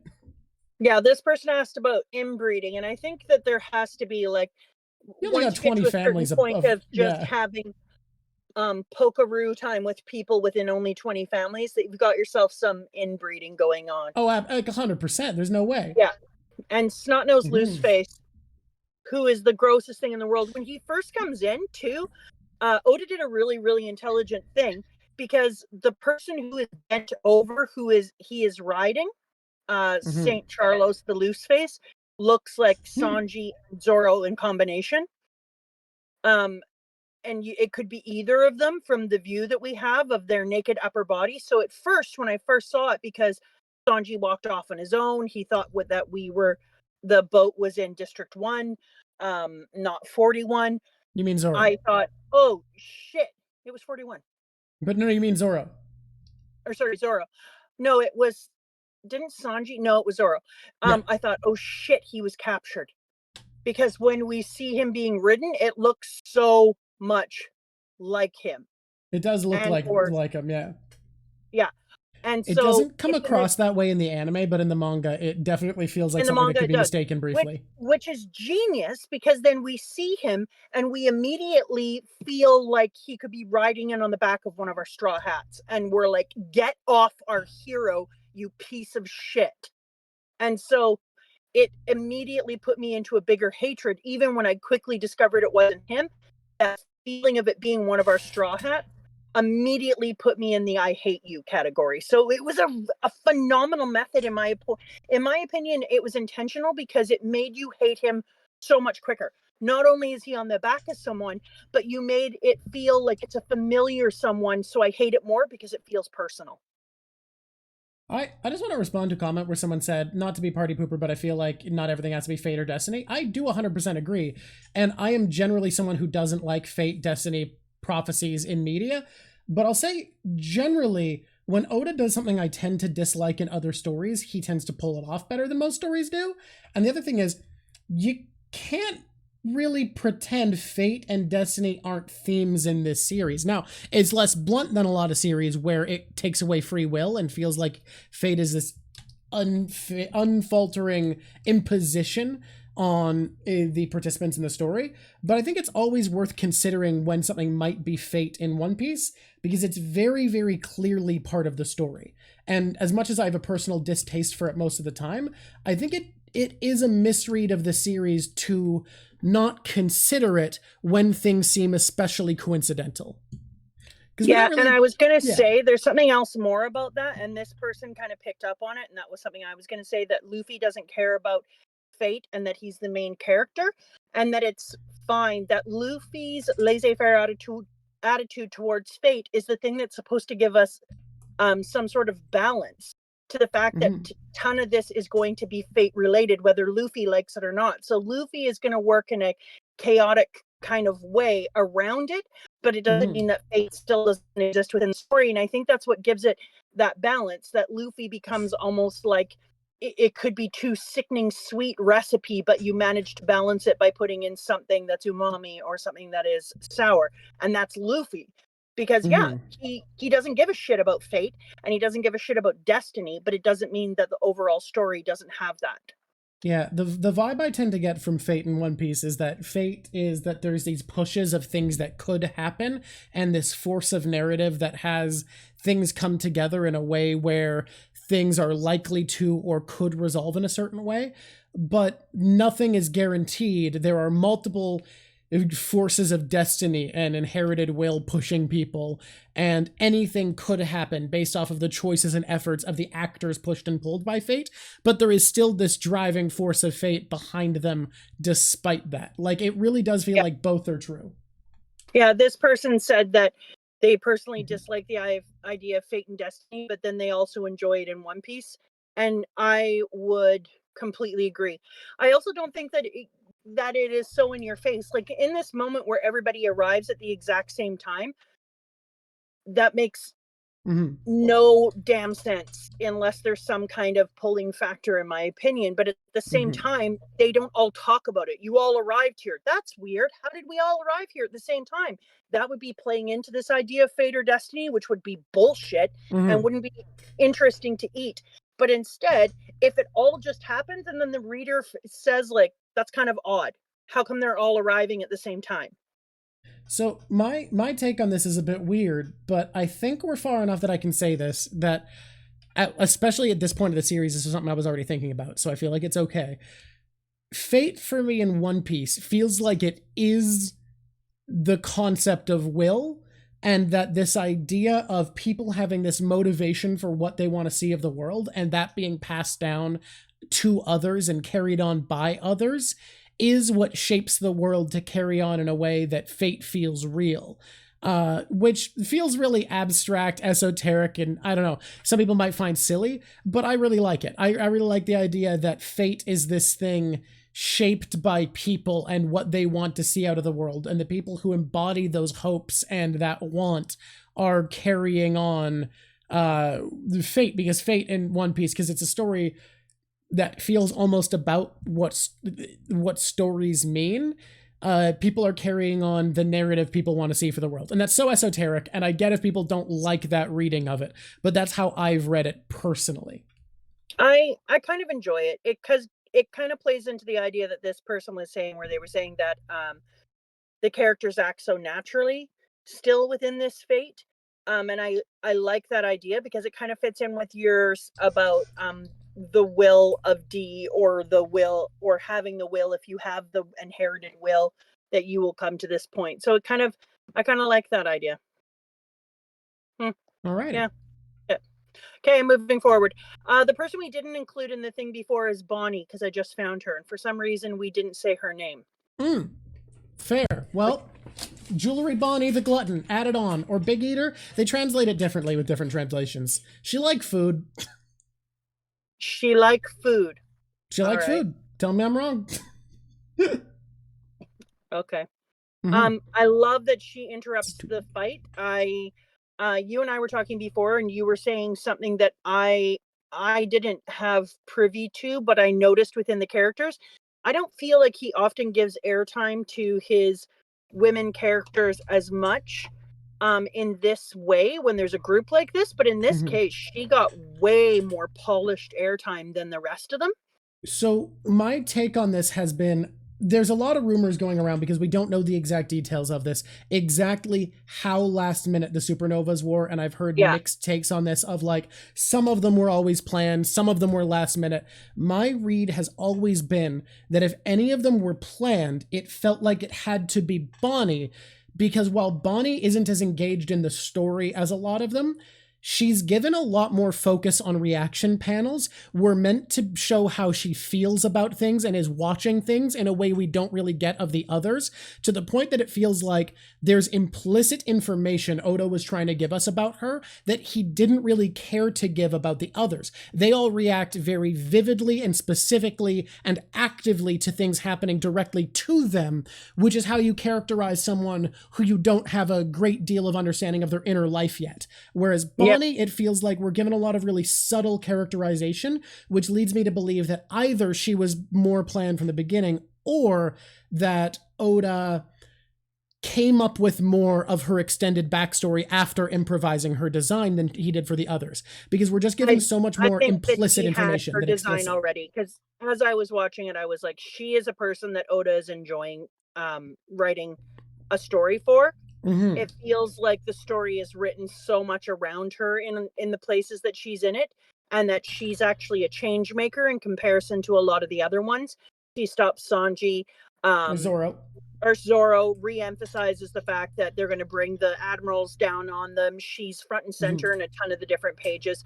She has a lot of action where she's making change, and I thought, like, that's awesome. He enjoys drawing her. He enjoys animating her and making her important. Good baby. Mary File, from what I have seen everybody say that any one of, not anyone, but I've seen like 3 or 4 different supernovas. People claim this is the one who was planned from the beginning because Oda said so. And I haven't seen any quote backing that up for any of them. I think people have heard that one of them might have been planned from the beginning and then spread the idea that this one or that one is when they feel like that one is more likely to be relevant. But I haven't seen any specific cited quote that one of them in particular was planned. My read has just always been that if one of them was, it makes most sense for me. Thinking about how writing works for me, if I know less about a character, I will characterize them more explicitly. And if I know more about a character, I will characterize more about them implicitly.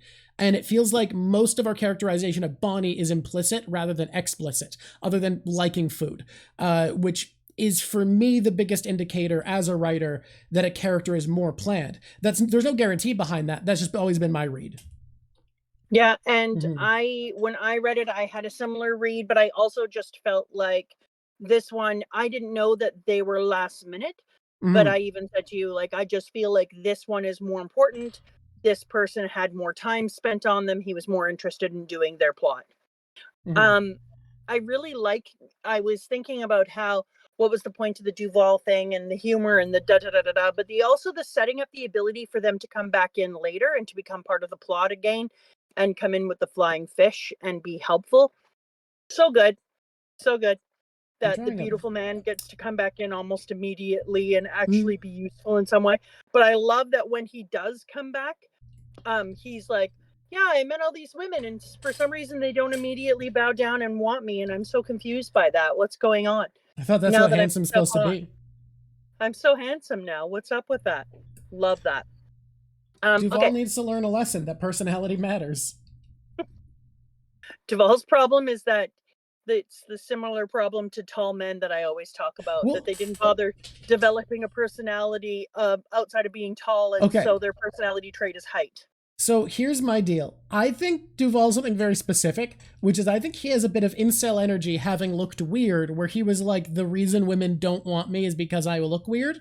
And because of that, didn't talk to women. And now that he's hot, is like, this will solve all my problems because I previously believed all my problems were not being hot. I think there's a lot of dudes out there that are average looking or even less than average looking who could be, if they had a good personality and confidence, be getting women left and right, who if they were suddenly hot would still fail to get women because they believed the reason they couldn't get women was they weren't hot enough. It's That's my also read on just like Duval. he also just hasn't had an opportunity probably to hang out with women a lot or have no, conversations with motherfucker women. lived a 10-minute ride from Sabaody. He could have been hanging out with women all he wanted. There's bars there. Duval could have been socializing. I'm putting this on him. I mean, confidence-wise, he doesn't Oh, believe yeah, in yeah. himself. He doesn't like himself. That's true. He didn't work around it because he had so many insecurities. And I think a lot of time people don't realize that a lot of the attractiveness, like we were talking about earlier, attractiveness does come from the inside as well. And your skin fits different over your face when it comes with an interesting personality. Absolutely. Duval, I hope he has a chance to work on his personality. Don't worry, this isn't going to stay opaque, but I do love this biblically accurate Kuma I've drawn. God, this is ridiculous. I want to get into this because I don't want the chance of things crapping out. I have a storm coming in here. Yeah. Oh, fuck. We got to hurry up. Let's move. We gotta move through this. I don't know, we didn't tell all of you guys, but when I got to where I am and we flicked on the lights, for some reason the fridge was running off of a light switch, and when I turned it off and on, the fridge went off and on. Which and is then not all of how sudden, fridges are supposed to work if people don't know this about fridges. If you're not aware of this, if in your home you turn off a light switch and it turns your fridge off, that's a problem. And so then we went to turn off the power and we heard 4 distinct pops, and then the whole house smelled like burning plastic, and I was like, oh shit.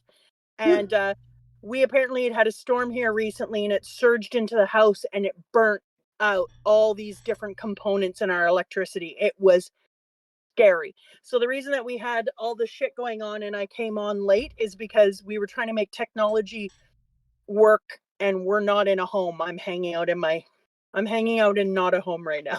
Yeah, it's actually, I was thinking about going out to the cabin, and my wife was like, I just don't feel like we should, and I'm so grateful that she did, because if we went out there, we don't have a motorhome that we bring out to the island that we could have been camped out in while we didn't. You guys happen to run into electricians on your way out that you could ask for help?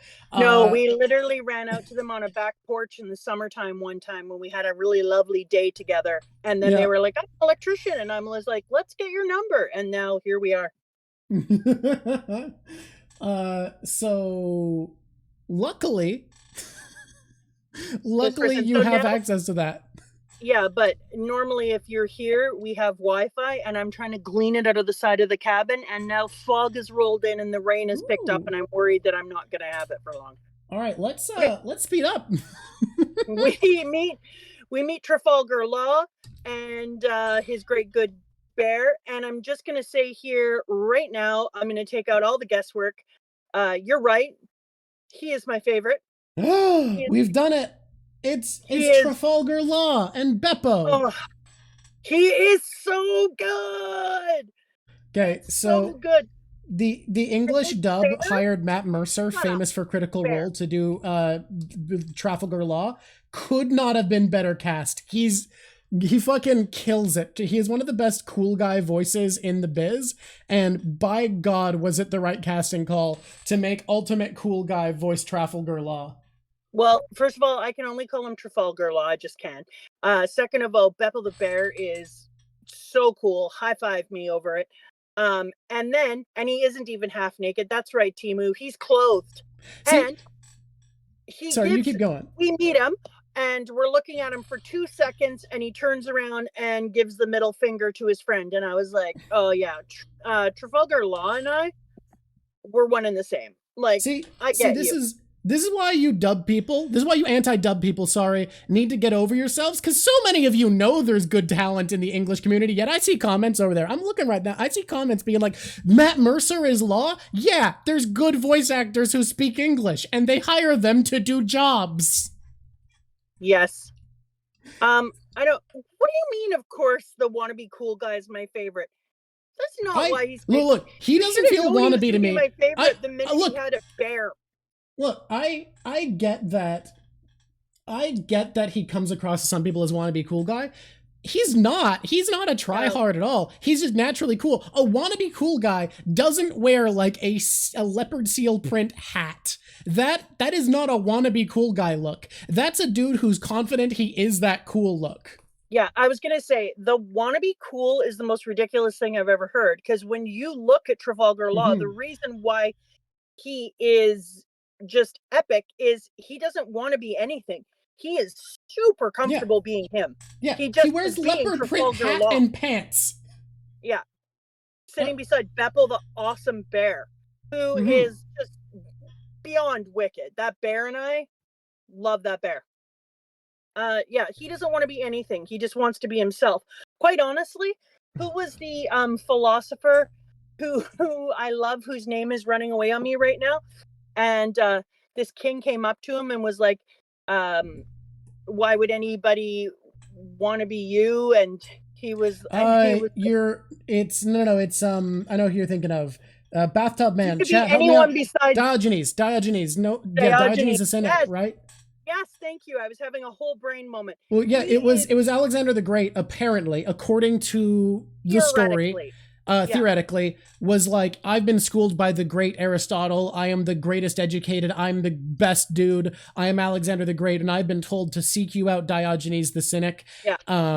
If you'll give me your secrets, I will give you anything you want. And he's standing in front of this man living out of a bathtub, this homeless guy, and Diogenes goes, great, anything I want? What I want is for you to get out of my sunlight. You're blocking the rays, bud. And apparently that's all he had to say for Alexander the Great to walk away saying, if I could be anything in the world, I would be Alexander the Great. If I could not be, I would want to be Diogenes the Cynic. I would want to be Diogenes. And this is what I felt like. So if people feel like law, and I don't know this because I don't know the community, and a lot of times people's hype and people's hatred of somebody liking themselves and being comfortable in themselves is actually going to create a community where people hate them. Most people love law. It's just people who don't are upset because it gives me the same feeling as Zoro, because I feel like a lot of people are super hyped on Zoro, but because of the hype that happens on Zoro, thank you so much, Jancy. Because of all the hype that goes on Zoro, I feel like some people intentionally hate Zoro as an anti-Zoro kind of feeling and try to like other people more because of how much hype he gets. And I feel like that could be a similar thing here, because when I was looking at him, he was giving off Diogenes vibes. I was like, this dude is so confident in just being himself. He wouldn't want to be anyone else. He just wants to be him. He loves who he is. I'm telling you, Oda doesn't draw straight up cool dudes that often. There's like Zoro, Law, there's so fucking few of them. You could count them on one hand. Yes. So yeah, I get it. I get why some people don't like the straight up cool dudes, because it's like Zoro, Law, Mihawk at this point are the only like, and Rayleigh, are the only like straight up, this is a really cool dude. Aren't they awesome? Yeah. That being said, first of all, it makes him stand out and seem cooler. It just does. That's how it works. But also, he's not a wannabe cool dude. He isn't like I think Mihawk, you could even make more of an argument. The man walks around shirtless. He has a cross necklace. He has a paisley lined coat. Law is not wearing traditional cool guy shit. He's wearing like a Korean street fashion sweater, a leopard print hat, leopard print pants. This is such I don't think you're right on that. He's wearing, like, if you look at some of the different groups in high schools and streetwear, he's wearing some cool people shit in a different way. I think that, if anything, Mihawk is far too naked to be cool. In the real world, maybe not in this world, but I think Trafalgar Law fits within the cool guy archetype. Well, I think as a character he does, but I feel like he doesn't come across to me as like the being cool is important to me vibe. Yeah, but here's what I'm going to say. I don't give a shit. I do like him. I'm comfortable with it. He's my favorite. And another reason that he's my favorite is he also reminds me, his face and his being kind of remind me of Ace. And I love me an Ace. Just like when he leans back and he was giving the finger, I was like, he looks so much like Ace, and he could be related to Luffy, and I would believe it. Okay, do you want to hear the most piss off censorship that's ever happened in the world? Yeah, okay. The anime replaced his middle finger with his pointer finger. That's disgusting. What even does that mean? Fucking tragedy, isn't it? Yeah, I'm so unhappy about that. He can just absolutely bite me. All right. It does have Skater Boy energy a little bit. He absolutely does. Okay, let me go. I gotta cook. It's cooking time, baby. So then when we go up and we see Luffy's grandfather, or as I want to call him, wait. We need to pause because I'm being called out. Pointer finger is offensive in some cultures. This is Western chauvinism. Fucking no, because it's clearly censorship. Because in the manga, he does a middle finger. Don't fucking at me. Come on. Come on, motherfucker. They didn't change it to be offensive to a different culture. They changed it to be inoffensive to people who thought the middle finger was offensive. Yeah. They weren't like trying to be more subversively offensive. That's not why. It was censorship. Dude. Oh, you're not saying I'm the censor. You're saying this show censoring is in a chauvinist way? That's kind of fair. Never mind. But I can't blame 4Kids. That was even in the sub, they changed it to a pointer finger. They get rid of his middle finger. It's a tragedy. Let me cook now. Okay. So we go up, we meet Garp, and he's talking about silver. I'm sorry. Rayleigh is so dumb. Why? As a name, it looks like Rowley. It's like Rayleigh. Rayleigh. All right. Okay, think of how Welsh girls named Lee spell their name. Wait, not Welsh. That's they spell it weirder. Scottish girls named Lee spell their name the way Rayleigh's second half Welsh is. or Irish. It would be spelt with a K and an S. Anyway. Yeah, it's Scottish. It's Scottish. It's a Scottish Lee. Whatever. So when they find out that Rayleigh is in there and he says, now is especially bad time. Do you want the Navy to take on 2 legends at the same time? And then I'm like, wait, what's going on? And then I realized, and that's when I realized, and then we all realized together later, like, oh shit, yeah, you're going to intentionally incite a war. You're declaring war. Because if you kill Ace, and Ace is up for execution, then you have definitely incited retribution from Whitebeard. And so why are you trying to incite retribution from Whitebeard? What do you gain by trying to create war with Whitebeard? And what conclusion did you come to from this thinking? I'll move forward in a minute. Okay. I will say, it's something that I found interesting that you didn't notice, that when we were on a call, I found it interesting you didn't quite put that last piece together, that it was going to incite Whitebeard, because you did come to the conclusion that Blackbeard would give Ace to the government, partially because you knew he didn't want to invoke retribution from Whitebeard coming after him. So I found it interesting that, like, the last step there you didn't connect, even though you predicted far ahead already. It wasn't about me not predicting it ahead. It was about me obsessing about a different aspect. Which was where Ace would be. Not what comes next. I said it before and I'll say it again. And I'm going to say it now. Ace is dying. And so fucking Greg Egg is coming at me, insulting my man Blackbeard. Look, the teach video will change the haters. Don't worry. Okay, anyway, Ace is going to die. And so when I was watching the fight between Blackbeard and everybody, and Blackbeard and Ace, all I was thinking about is, shit, is he going to capture Ace, and is he going to give them to the government so that he can become one of the 7 warlords? And all I was obsessed with is Ace, Ace, Ace, Ace, Ace. And it was only as I was reading this and he was like, do you want to have a battle on 2 fronts? I was like, oh shit. Yeah. 2 legends at the same time. And then I immediately went, well, then that's war with him, which is why. Why are you having a war? So a commenter has a really good thought, though, of how could Ace die? Oh my God. You know what? I don't need to finish the thought. I don't know if you've noticed this. Drock is talking more and more these days. He does not need you. He's a mouthpiece as it is already. I don't even need to finish the thought. He's a loudmouth djinn. Everyone knows what I was going to say. First. Second verse, same as the first. Okay. The human option existing is a super important part for us to see for a whole bunch of reasons.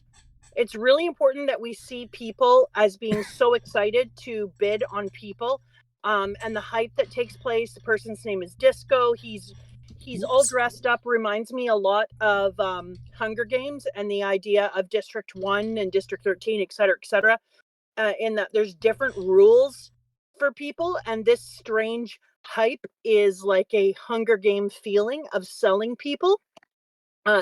And getting to see the price list for all of the different people and how much different, like devil fruit power users, special mermaids, giants, etc. And it's you start to understand when you see your human prices just how deeply this goes and just how corrupt the society is. We don't get to see selling taking place in other places, but I started to wonder, is there going to be other places in which there's human trafficking, or is this the only place in which you can come and get by somebody, etc., etc.? But I started to think, like, because the title of, is it this one? Is this the one where the title of it is? No. Let's go back to the beginning. What is the title of 501? The world begins to swell. Exactly. So the world begins to swell felt like this is when we realized, because I thought about it as swelling as in corruption, pestilence, boiling over, the dark and disgusting problems of the world from here swelling throughout. And so for me, this chapter and the human auction was like swell of an area. Yeah, I agree. But I just think that things can be more than one thing. When I saw it, I was like, oh God damn, we're about to find out just how corrupt the world is. And I think by the time this is done, I should have a much better idea of how corrupt the world is, because I think this is tip of the iceberg now. Like I think I am only just starting to see why we need to have an entire revolution and how deep corruption is expanded. I think it says so much about your media literacy, though, and how thoroughly you've been reading the series, that like you felt this missing before it was revealed in a way I haven't really seen before. Like, you were commenting on how you didn't have exactly this yet well before it came up, and I think it really speaks to how well you've been reading the series, because I haven't seen anyone else come into Sabaody with this sense of like, there it finally is. I've been wondering when we would see this and what it would look like, and it really does say a lot in my opinion.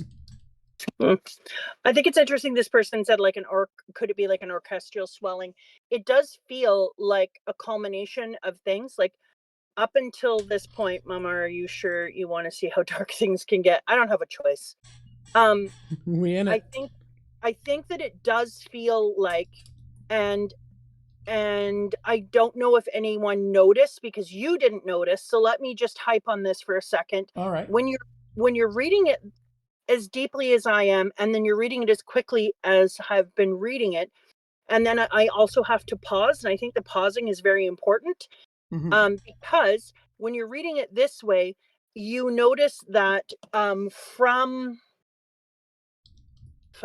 let me think, from about just before water 7, after we land and after we go to water 7, from water 7 to now should just be called crescendo.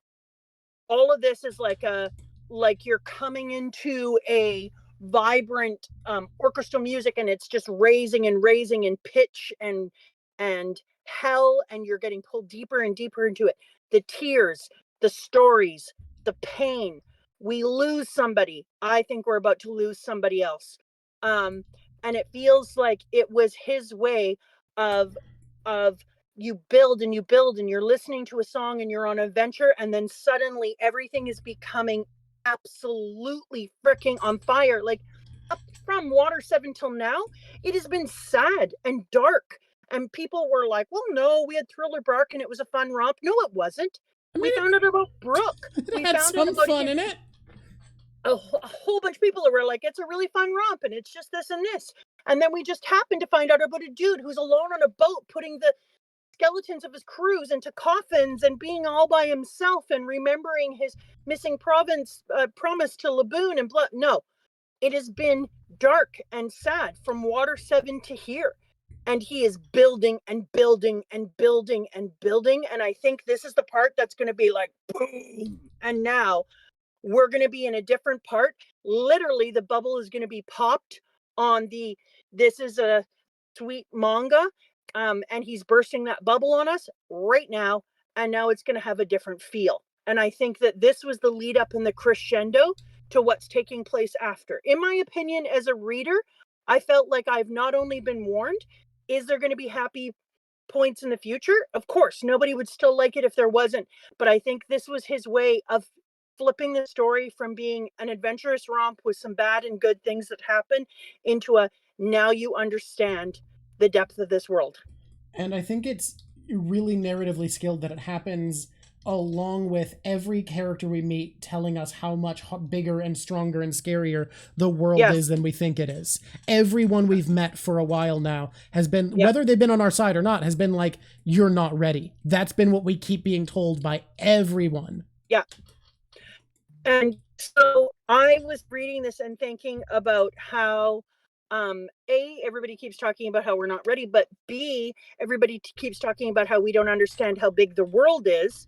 And then I was like, well, then that makes sense that there's a crescendo going on and we're about to go into another part of the world. And we're not only going to understand how big the world is, but more importantly, we're going to understand now how corrupt and painful the world is. But I never expected, and I think people expect that when I said I'm not worried, I think Luffy is going to continue, that this is a shock for me. It isn't. I never said I don't think Luffy will be near death or sucked away or whatever at some point, because Luffy has been in a point where he was going to lose many, many times. And his friends, or you have to pet the boy, or people My around him boy. would save his ass. So I do expect that, and I don't expect that Luffy does everything on his own. Oh, And I don't expect that Luffy is going to be the be all and end all. I just think that we're going to come through this. But I definitely feel like Sabaody is the crescendo, and that now the music is going to change up. The tempo is going to be different, and the thing that we're watching. So I've now started to look at this pirate romp as being, and you've talked to me before about how you compared it and he compared it to Japanese Kabuki. um, kabuki theater. But I think that it's a layering of kabuki theater with opera. And that's what I feel like I'm watching.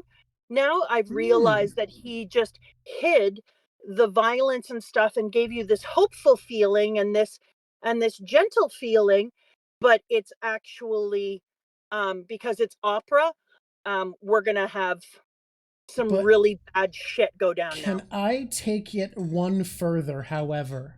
Yeah. My read on it isn't just that he gave us the hopeful feeling first. It's that what makes Luffy powerful is that he's telling us by seeing all these people we've seen tell us how scary and big the world is and being changed in the exact way you've said by Luffy.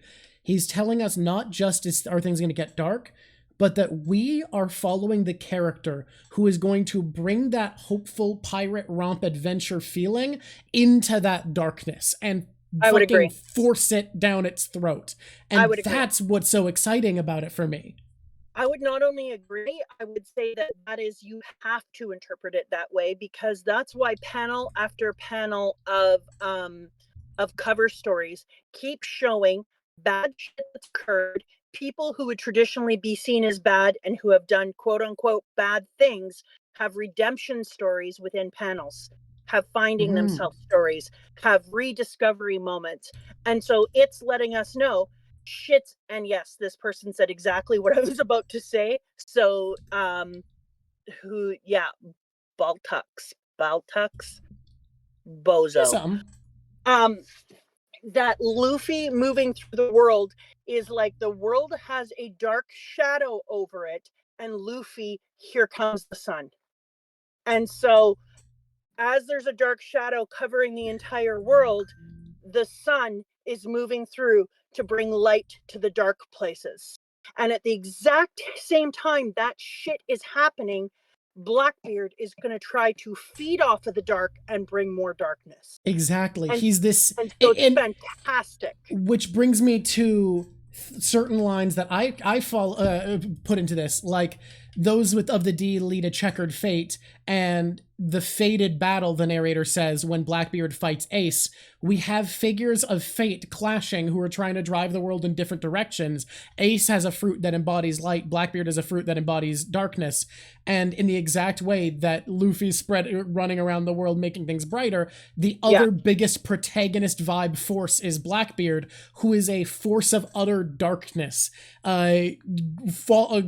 just washing over the world with a similar power. And I think it's so cool how directly that gets to be embodied in the darkness fruit. And I think I don't know, it really speaks to this theme of this arriving at this crescendo, seeing how dark the world really is, but also we weren't just being lied to with the tone of the earlier story. We were seeing what Luffy was going to bring to the world. But not only that, he was focusing on how Luffy was bringing things to the world, and we only saw the story around Luffy with little points of darkness and problems outside of it. But now he's like, okay, now you know what Luffy is capable of. Still have faith in the Straw Hats. They're going to need help. They're going to F up. They're going to lose. But at the same time, it's time for you to see how much darkness there is.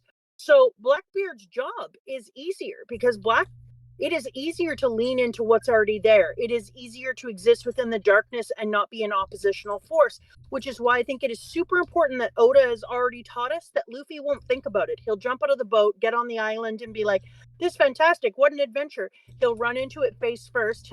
He'll cut himself in the face.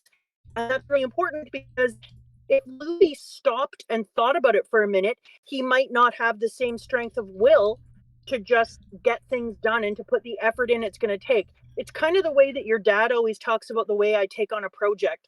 When I'm like, we should paint this room. And then your dad is like, that's going to take us forever. And I'm like, oh God, no. It takes a minute. Painting is nothing. And then I start it and I'm like, oh, right. You have to wash, you have to fill, you have to sand, you have to tape, you have to do this and this and this. You have to cover all the furniture. You have to move everything away from the walls. You have to take all the plates off. But if I thought about that, I wouldn't do any of it. Because I don't think about it, it's too late. I'm in it. And that's how Luffy feels. But I want to say, and this isn't based off future information, this is a vibe I've always had. And again, it's because this is a character I think the most about. I don't think Blackbeard has it easier because I think the government is who's leaning into what's established. I don't think he's leaning into the darkness that currently exists. I think he is just as much a force for change as Luffy. It's just not positive change. It's rebuilding a world just as, if not more, dark. Yeah, I would agree, but on the same time, it's easier to be negative. That's fair. I think that's fair. But either way, still, I think he is just as much a force of change, just not in a good way. But people are always able to see the negatives of something. Like if you ask somebody to say 5 positive things about themselves, they're going to be like, "Oh," and struggle a little bit. Tell me your 5 negative things you hate about yourself. That's usually pretty easy for people. Like people can lean into 90 people can tell you how good you look. One person can tell you your pants suck and suddenly you hate wearing those pants. Like it's a strange phenomena. People do lean in. It was the best punch. And so I think that's why I love this because Luffy is and this isn't something I've never thought about until just now. But now I like it and I'm going to lean into it. Luffy is igniting the fire in other people. So he's turning on other people's will.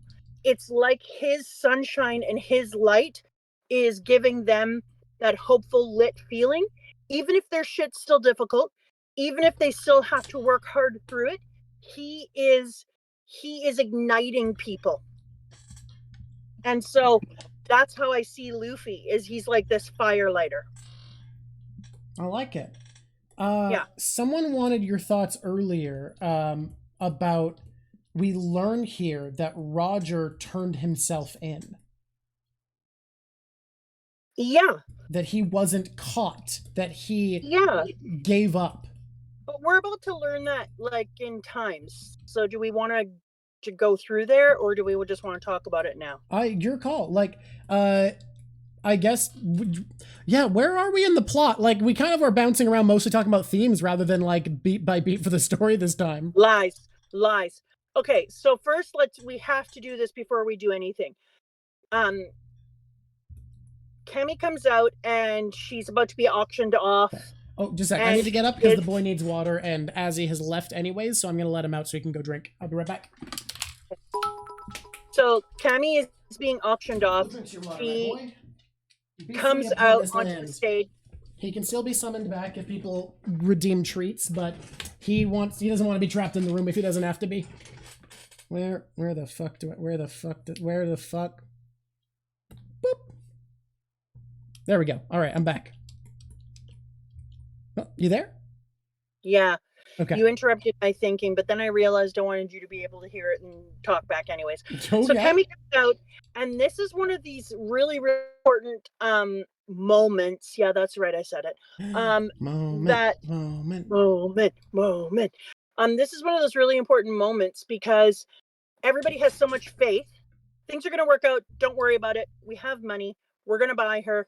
Everything is good. We need to get there in time. Nami is like, quit being a doofus. It doesn't matter. We got this fixed. I have all this money. We have so many berries. Everything's good. And out comes this shitbag. And I can't remember his name, but I think it's Snot Nose Looseface. Snot Nose Looseface. That's his name. I remember Saint Snot Nose of the Snot Nose family. And so Snot Nose Looseface the third comes out and immediately takes it up to 500 million berries, way over the amount they have, and purchases her. And that is a super important thing for us to find out, because we usually come into situations like that and we'd be like, that's a side plot. Don't worry. We'll get our people and our friends back. We always win our friends. And then he's like, no, you can't buy your way out of this. And then somebody in the crowd, the same way that it always is with the government, and draws attention to that and reminds us that, yeah, this government's corruption and power is beyond what you can fight against, because he paid 500 million berries, but that was by no means his top. If he'd wanted to, could have gone way higher. So you lost by an even wider margin than it says there. This is what you're seeing the loss as, but in actuality, his power is infinite. Your money means nothing. He had the ability to bid whatever the hell he wanted to. And that's a really important note to make, because it talks about how far beneath them power-wise they are. And it isn't enough just to say, oh, she had 250 million berries. No, the important part of there is to be reminded that, yeah, he beat them doubling their money, but he could have outbid just anything he wanted to, which really shows you. Pardon? He just said a number. He literally just had a number spew out of his face. And that really shows you the level of power that they have. And that's a really important distinction to make at this point in the arc, because now you're like, well, I had no idea how effed we are. And now I can see the level of power, which is why right after we find that out, and right after we find out how hard this journey is going to be, then Snot-Nose Looseface goes and shoots Hachi, and we're like, what the shit?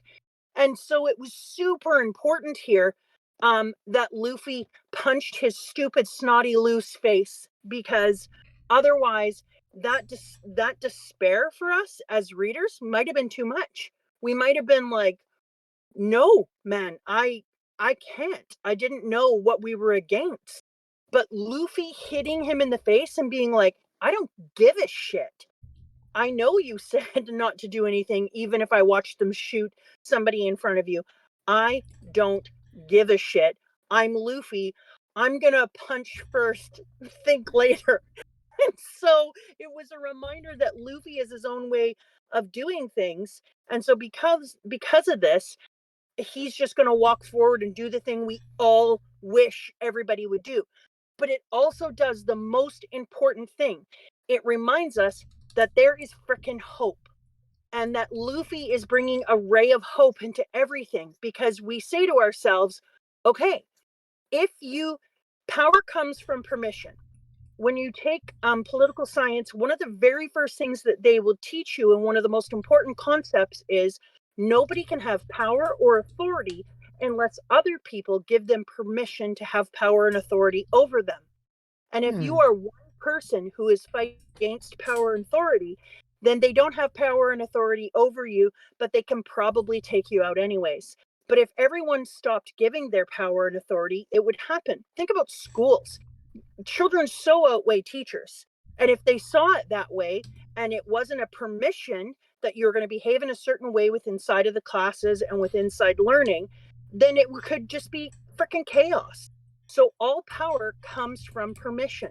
And so when Luffy punches this piece of shit in the face, he's basically saying, I don't give you permission to have power over me.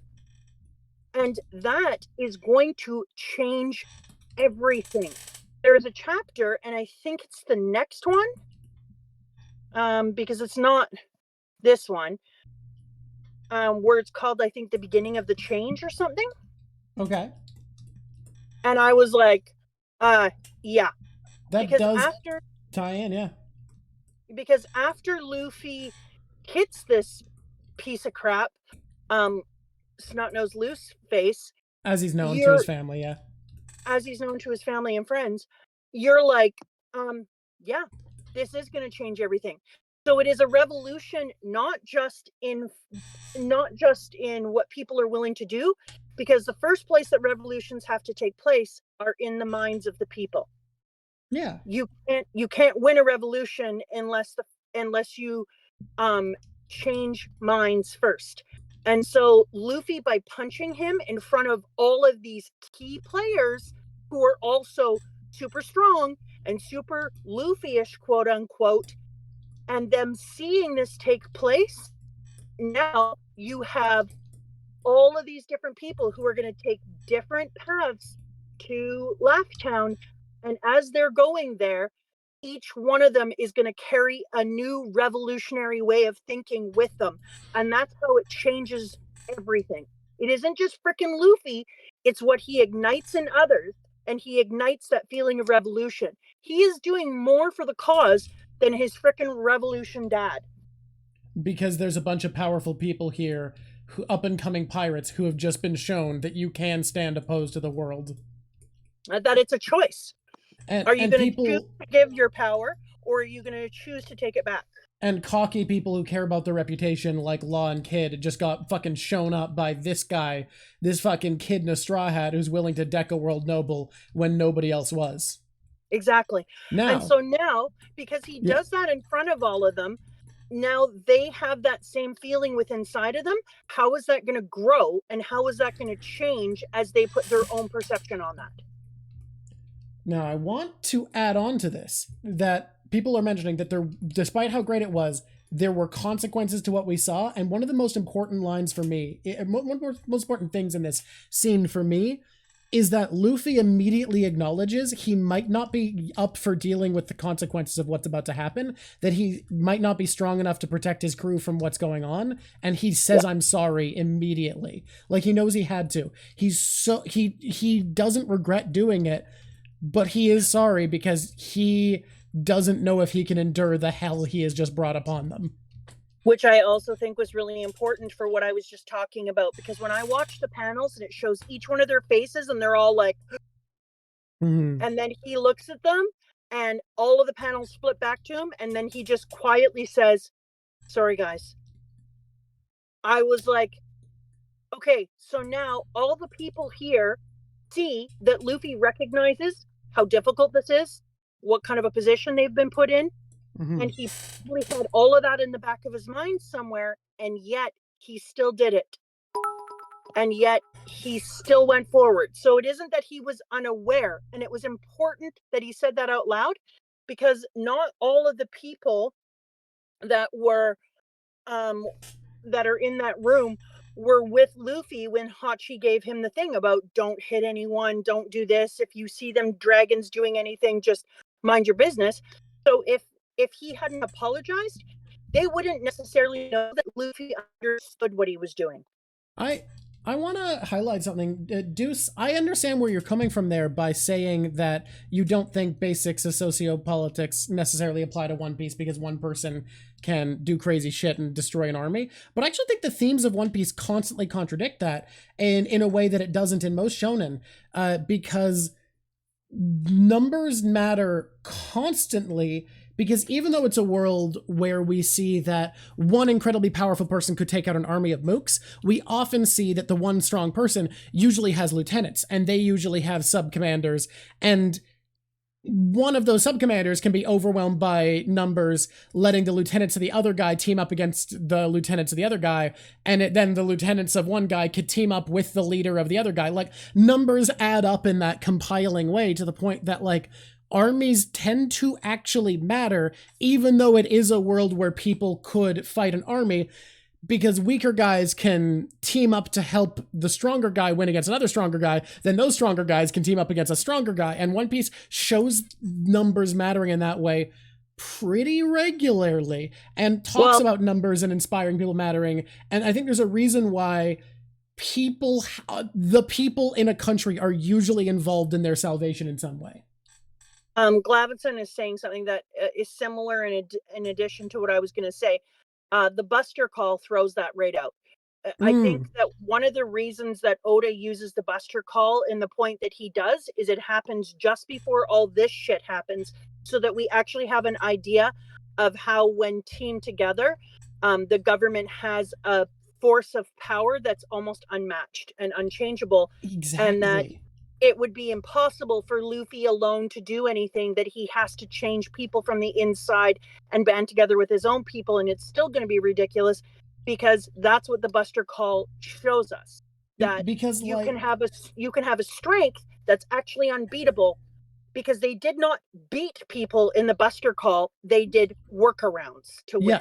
And like, individually, a lot of the captains and vice admirals who showed up couldn't stand a chance against our Straw Hats, but the Straw Hats were eventually going to lose. They were holding their own, but they were going to be overwhelmed at a certain point. Those people were all experienced enough that altogether, the Buster Call was going to be able to pretty easily beat the Straw Hats. They had to escape. And this person, and the consequence for civilians, they killed every freaking person on O'Hara. What else have they killed over the 800 years since they've been in power?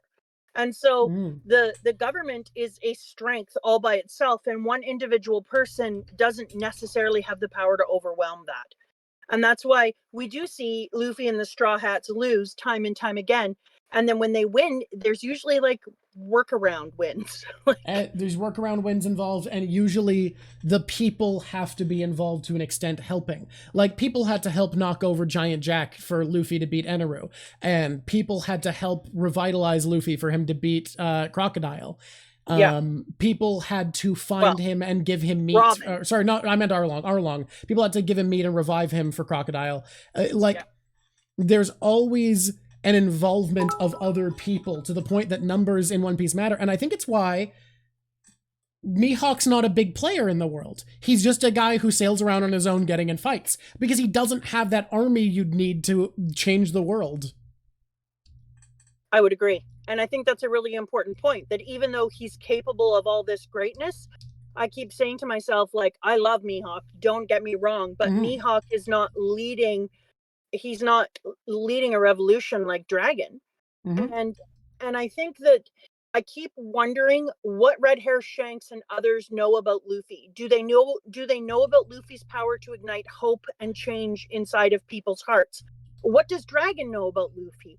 Does Dragon know the type of person that he has? And that the most important thing that's been said recently is when Kuma talked about his dad and said, his friends have absolute respect and what's the word I'm looking for? Faith? When you'll do anything for someone. Boy, howdy, do I not know. Yeah, anyway, I'm having a brain freeze. But that his friendships and how much he instills this feeling of devotion. Thank you, that's the word I'm looking for. That's the one. Devotion, and then loyalty is another word that I could have posed, but apparently brain freezing. I think I said loyalty and you were like, nah. Nah.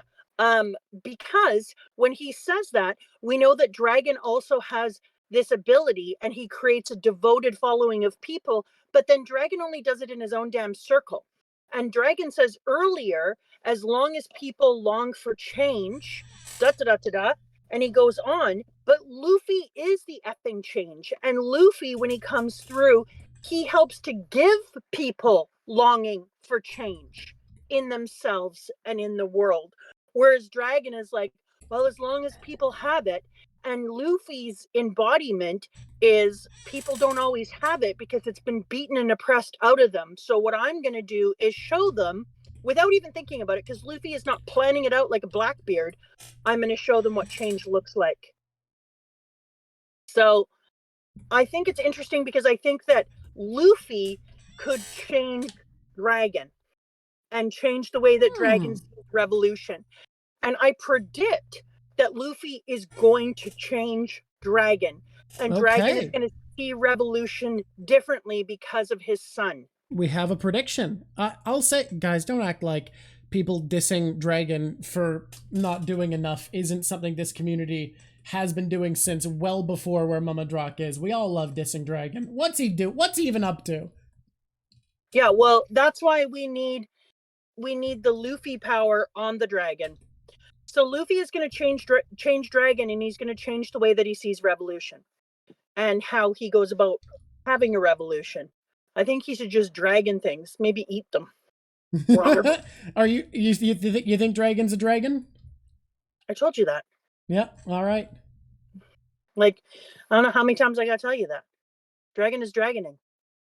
Somebody said earlier, and it's a really important thing to point out, more reason to hate Dom Flamingo, that he owned this slave trade. Yep. And then he was like, yeah, I don't want to be responsible for it. It feels like a lot. So you can have it. And it kind of speaks to him, the opposite of diversifying, when you realize, like, ooh, there's a lot of shit out there on the table and I don't want to be responsible for so many things because I'm going to focus in this area now. So Don Flamingo is about Don Quixote do Flamingo. Do Flamingo. Why'd that get me? Why'd that get me?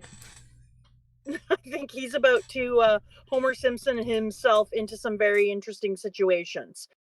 And so what do you figure his next business venture is? I haven't super thought on it, but it could be any bullshit thing since he owned a human trafficking ring. Do people like him? I would say he is one of the most popular, if not the most popular villains in the series. Okay, as a villain, I'll allow that. And people love him, and yet he ran the human trafficking ring. Look, I love Blackbeard, and he gave ace to the government. We love bad boys. I can't even with that. Bad humans. Bad. Yeah, Blackbeard is a bad dude. I'm aware. The motherfucker's awesome. Sigh on your face. Rayleigh, when he comes out and he's like, everyone just passes out and lays on the ground, and he goes, I've wanted to meet you, Monkey D. Luffy. And you're like, oh, baby.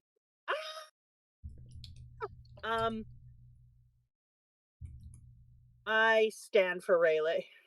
Rayleigh's great. That dude is incredible. His not just his strength and his abilities, which are just off the frickin' charts, but come on. I am like, yeah, fangirl moment. I am absolutely enamored with this dude. There is no word great enough for him. He is beyond legend. I mean, look, he's the right hand of the Pirate King. Which is great, but that's not it. He's the Pirate King's Zoro. Yes. Yeah, he is the Pirate King Zoro. And then eventually, that will be our Luffy. True. Bump a dum bump bump. Here it is. People want to know about how I felt about the smile. the Whitebeard pirates versus the 7 warlords of the sea. Yeah, so remember when I was like, we thought that one of the 3 pillars in my thinking was the directions. Yeah. Now I'm like, why would you want to destabilize a pillar? So am I wrong about a pillar? Or is it not the red hair shanks and Whitebeard people? Is that why? I mean, they have said that's one of the great powers that keeps balance. So I think your pillar theory, they just are. Exactly. So then I'm like, why are you trying to create destabilization within one of your pillars when you're so effing obsessed with stability within the pillars? What are you gaining? Are you trying to granted, put a new... when they were worried about stability, it was in a way that could give more power to the other side. I agree. I'm just wondering if they're trying to put a spanking on him to put him in place a little more and make him fall in line with the government. And that he was feeling too emboldened. I don't know. It's tough to say. It's not that tough to say. Isn't it crazy that this arc has, and I talked to you a bit about this off the stream, isn't it crazy that this arc has like as much world building as Jaya, but as much happening as a normal larger arc, and is also 28 chapters only? It's absolutely wild. So I don't know how the man wrote it so efficiently. It's crazy. This new Age of Pirates thing, as much as I don't want to see it, and it's clearly coming up on our ass now, and we're going to have a better idea of what's going on because all the 7 warlords have been called in by the government, and that's why we have the flamingo head, dope flamingo, coming in and pulling in all of his resources, is because he's focusing on this new age of pirating. But I gotta tell you, like, he's been talking about it for a while. This one I actually feel is one of those times that I'm like, I just kind of want you to spell that, what this new method of pirating is. Just tell me what your fucking deal is, Doflamingo. Yeah, I just need to know what this fucking thing is. Like, quit dancing around it. I feel like we're doing the tango, but like it's been 14 days and I'm tired and I need to go pee and I want some food. Stop pretending that you're austere. You're a fucking bird man. Exactly. You're bright pink and you stand on one leg. Get your shit together. And then something fun about Doflamingo, by the way, his laugh, instead of being a One Piece laugh. Oh, but earlier people were commenting on my laugh and said it should be a One Piece laugh and spelled it out. It was like geek shi shi shi shi, and that's cute. But his laugh, instead of being a One Piece laugh where it's funny, is just an evil bad guy laugh. Like, his laugh is just like, it's just a bad guy laugh. That's it. There's no bit, there's no joke to it. It's just an evil laugh. I have an excellent bad guy laugh. Yeah, you wanna just show off? I don't know why. Okay, never mind. You don't have to. It's not bad. It's not bad. Thank you. I do that to children all the time. When they're like, why do we have to do this and this? And I'm like, because I'm here to make your life hard. And then they're like, what? And then I go, and then they're like, oh. My default laugh when I was a teen, I got told by a girl sounded like an evil villain laugh. So I like forcibly changed it over time. And now my new laugh isn't forcibly changed. It's just a different natural laugh that's emerged. But for a while, I had to try to not laugh like a villain. Well, I don't know why. Maybe you were in your villain era. Maybe. Yeah, no, I'm not giving you all my booming and grandioseness because I have a mic beside my mouth. Yeah, come on, people. You get the lower level because otherwise it's way, way too boomy. 7 people not in Discord join so we can reach the 1,000 milestone. I agree. Oh my god, are we that close? We're 7. Last stream, when I did the @everybody, it said, hey, just so you know, you're going to be letting 800 people know what's up. And fucking we're already, go to the bio, go to the Twitch bio, and there's a link. That easy. That simple. Simple as. 993. and it's fun in there. And we have arguments and discussions and art and fun. And Cricket Bones is gonna let me use their awesome picture they did of me and my best friend Frankie hanging out, so I can put it on a t-shirt. I love my best friend Frankie. Real talk, if you were to hang out with any of the Straw Hats in person, Frankie might be the best pick. I think he'd be a genuinely great hang. I think Frankie and I would have so much fun. Like if I were to hang out with any of them, it'd be like Frankie, maybe Robin. We did. Oh my God. Thank you, everybody. You're incredible. 1,000 people in the Discord. Good Lord. Yeah, baby. And on the day where we get a level 14 hype train too. It's a hype day, baby. That's a hype day. Okay. Should we talk about that? Yeah. I love that none of our dudes fall asleep when Rayleigh does his hockey on everybody, because it really talks about they are all Luffy level group, and we are actually getting to see what it looks like to have people who are so big and so hype. In my world, I love this idea of like, I'm never going to get to see it, and I'm really pissed off about it, but because I told this thing to you, I want to see their adventures. I want to see each one of their lines that they took. I want to see what their things looked like. And it's so upsetting. It's like just getting to live one life. I want to know what the life of each one of these crews is like, and what they ran into, and what islands they went to, and what was their big things. I 1,000,000% agree, but I also think it is one of those things that adds more to the world if we don't know about it and we just know how big the world is that it's there. However, I genuinely hope there's never a sequel series to One Piece and we don't get our version of Boruto, but I would love if One Piece does become a giant media juggernaut when it's over, in the way that Oda gives loose notes to people, the way he already has for the Ace novel, of side stories of what other people did, and lets other mangaka put their spin on it. That's what I want from One Piece after it's over. I want side stories showing other people's perspective of events and their adventures, where Oda gives someone the loosest broad notes and does like a revision check at the end of it to make sure nothing breaks the canon, because I do want more One Piece, but the fucking sequel series suck ass. I don't want more Dragon Ball Super. Boruto can, I don't know, I was gonna say die in a hole, but that's too cliche. Yes, 2 Piece. I don't want 2 Piece. I don't want Boofy's adventure, hanging out with fucking Blackbeard's son and dumb shit. You know that Brandon Sanderson writing the rest of the Wheel of Time series is that same kind of thing, because Robert Jordan died. He had the loose notes and the deep notes, and he got to make the series.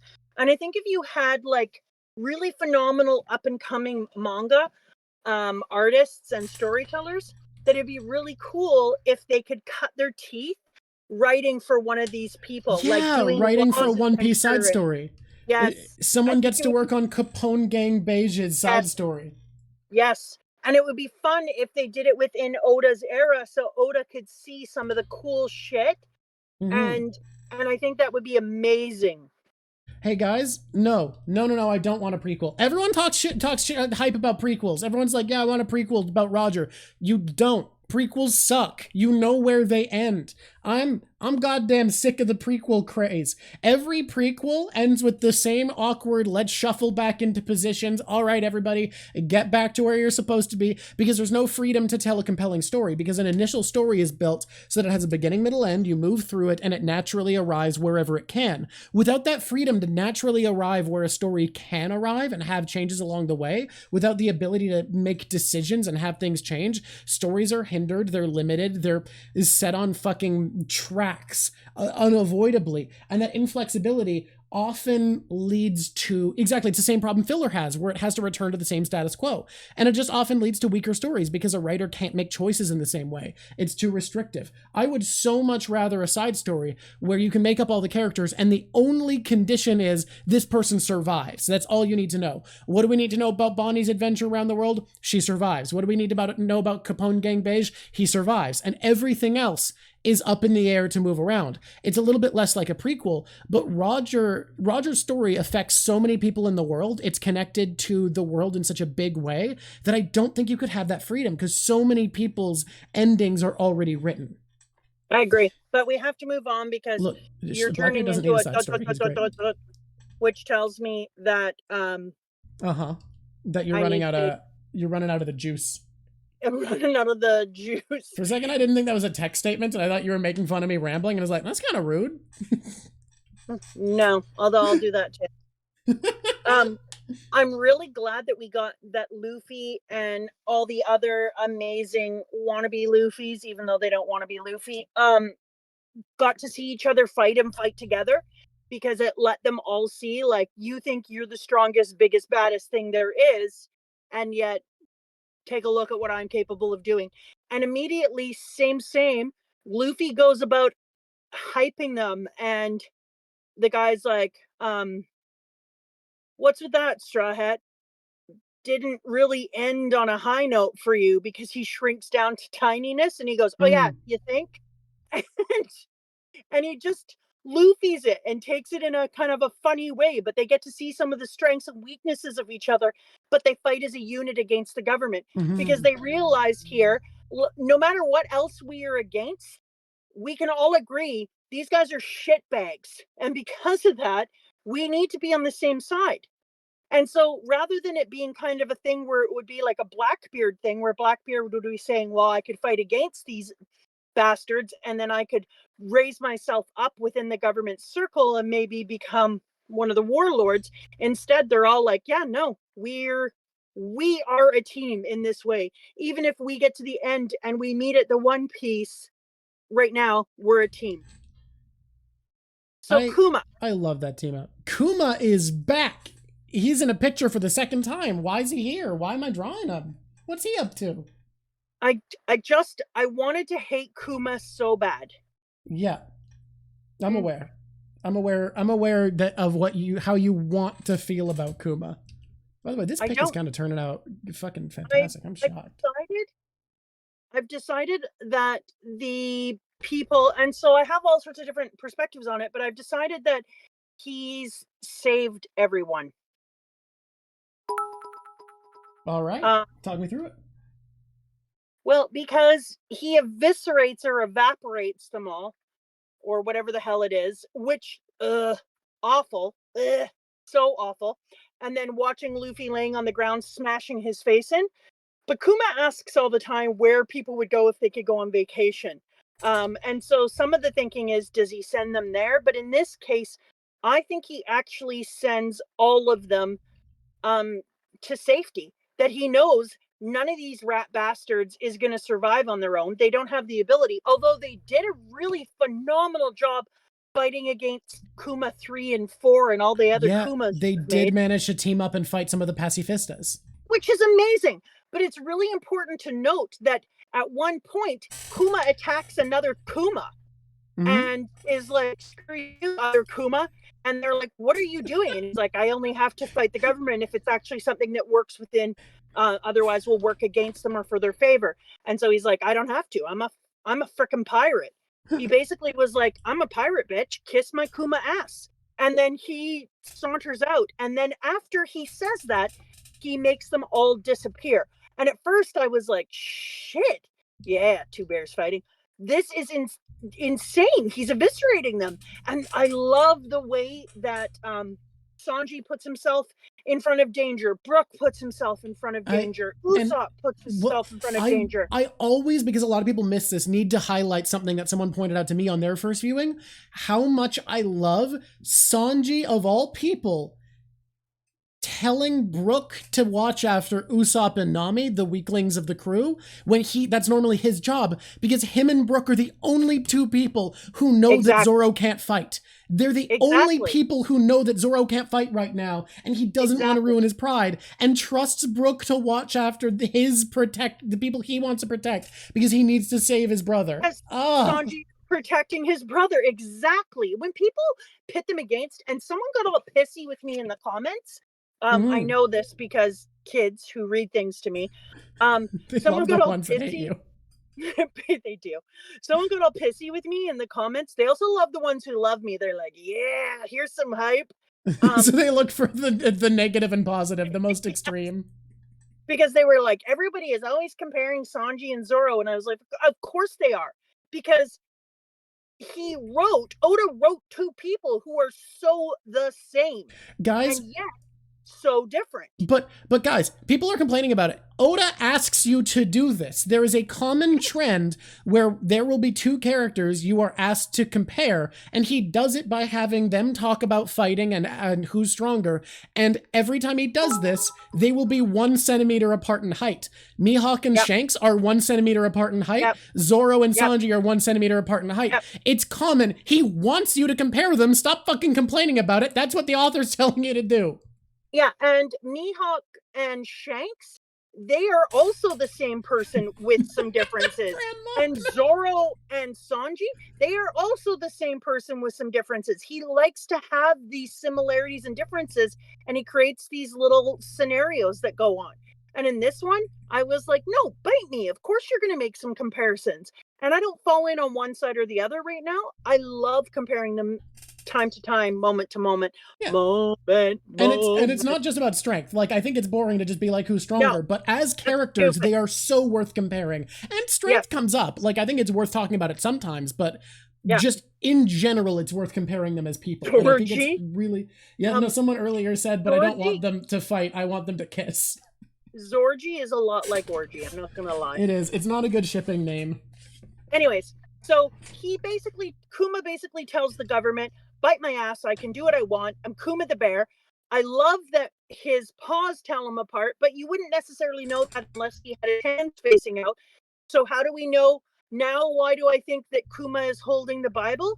Well, I think Kuma is holding the Bible because it's what lets some people know who the Kuma, the original, is. And it's almost like he lets himself know who the original is. You know what I mean? Like, it's a constant reminder to him that they may build other things like me, but I have faith, and I have a worry of afterlife and all these other things, whereas these things are just copies. They're not a real man. What do you think he meant when... sorry, actually finish this and I'll ask a question. I didn't realize you had a thing.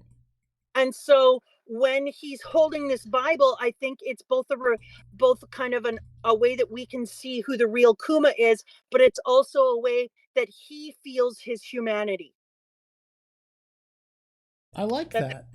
I think a Bible is a really good representation of someone still having a soul, because like it is such a way of making a difference between a robot and a man.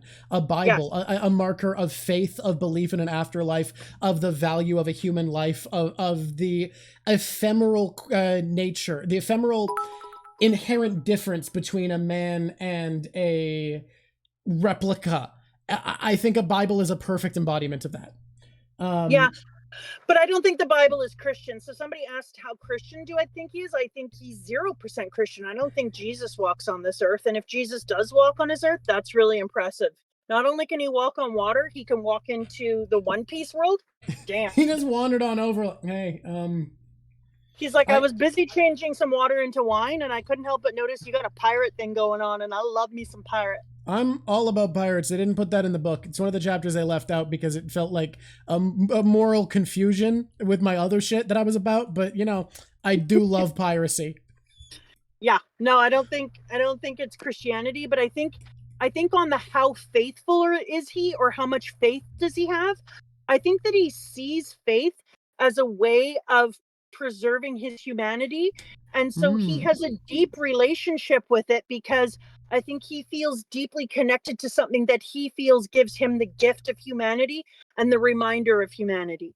I think if you were a person who was being turned cyborg and they were making copies of you, and you were having to say things like, sometimes you say things you don't want to say and you have to do the script they want you to do, even though you don't necessarily agree.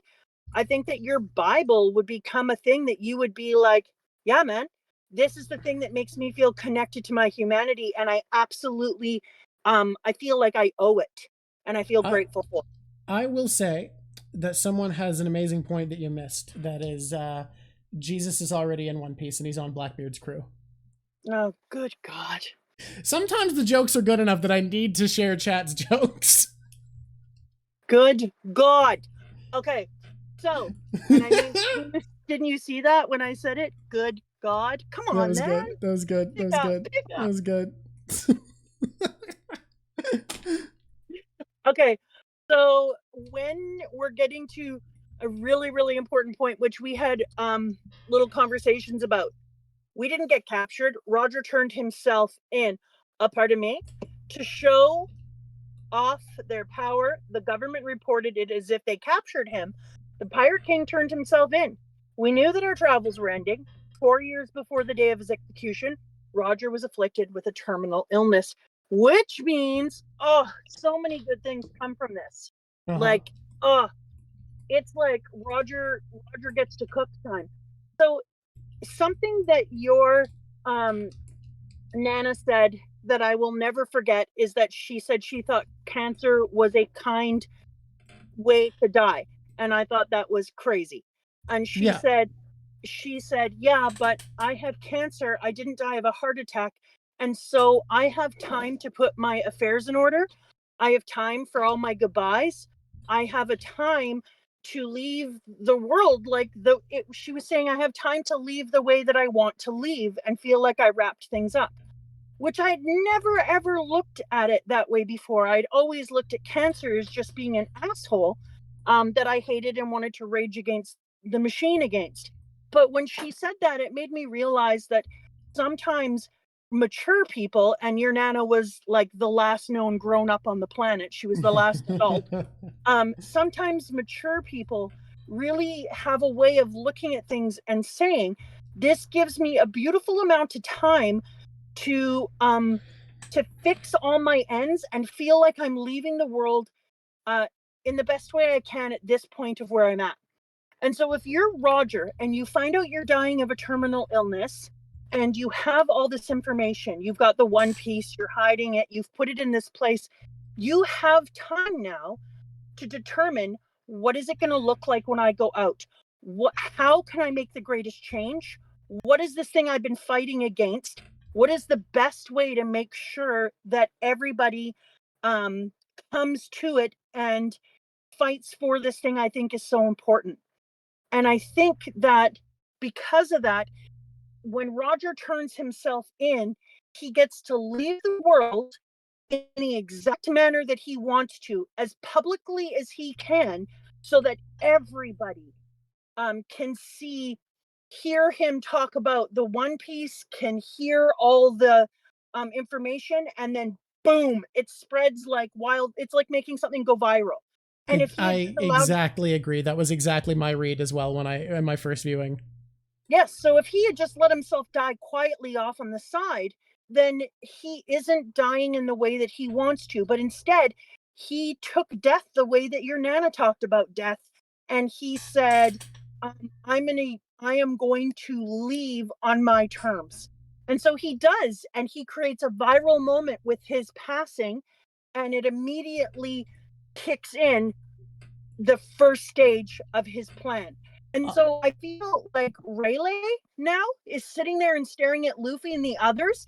And not only is he helping out, not only are these things happening and they're finding out all this information, I kept thinking about how for Rayleigh, this must have felt so good because Because this he is knows Roger's what plan. Roger's ultimate plan is. This is And what he so when wanted. Roger wanted exactly, to inspire someone just like Luffy. exactly, And exactly, he sees Luffy come in, and he sees the exact person who walked up to him and offered him a role on his crew, and exactly. he knows that his captain lives on. And this is why, aside from it being funny to tease you, I keep driving home of course Roger's not dead, a man dies and he's forgotten. I think I will at this point literally he be certainly feels a lot more dead because he had this deadly disease and chose to die.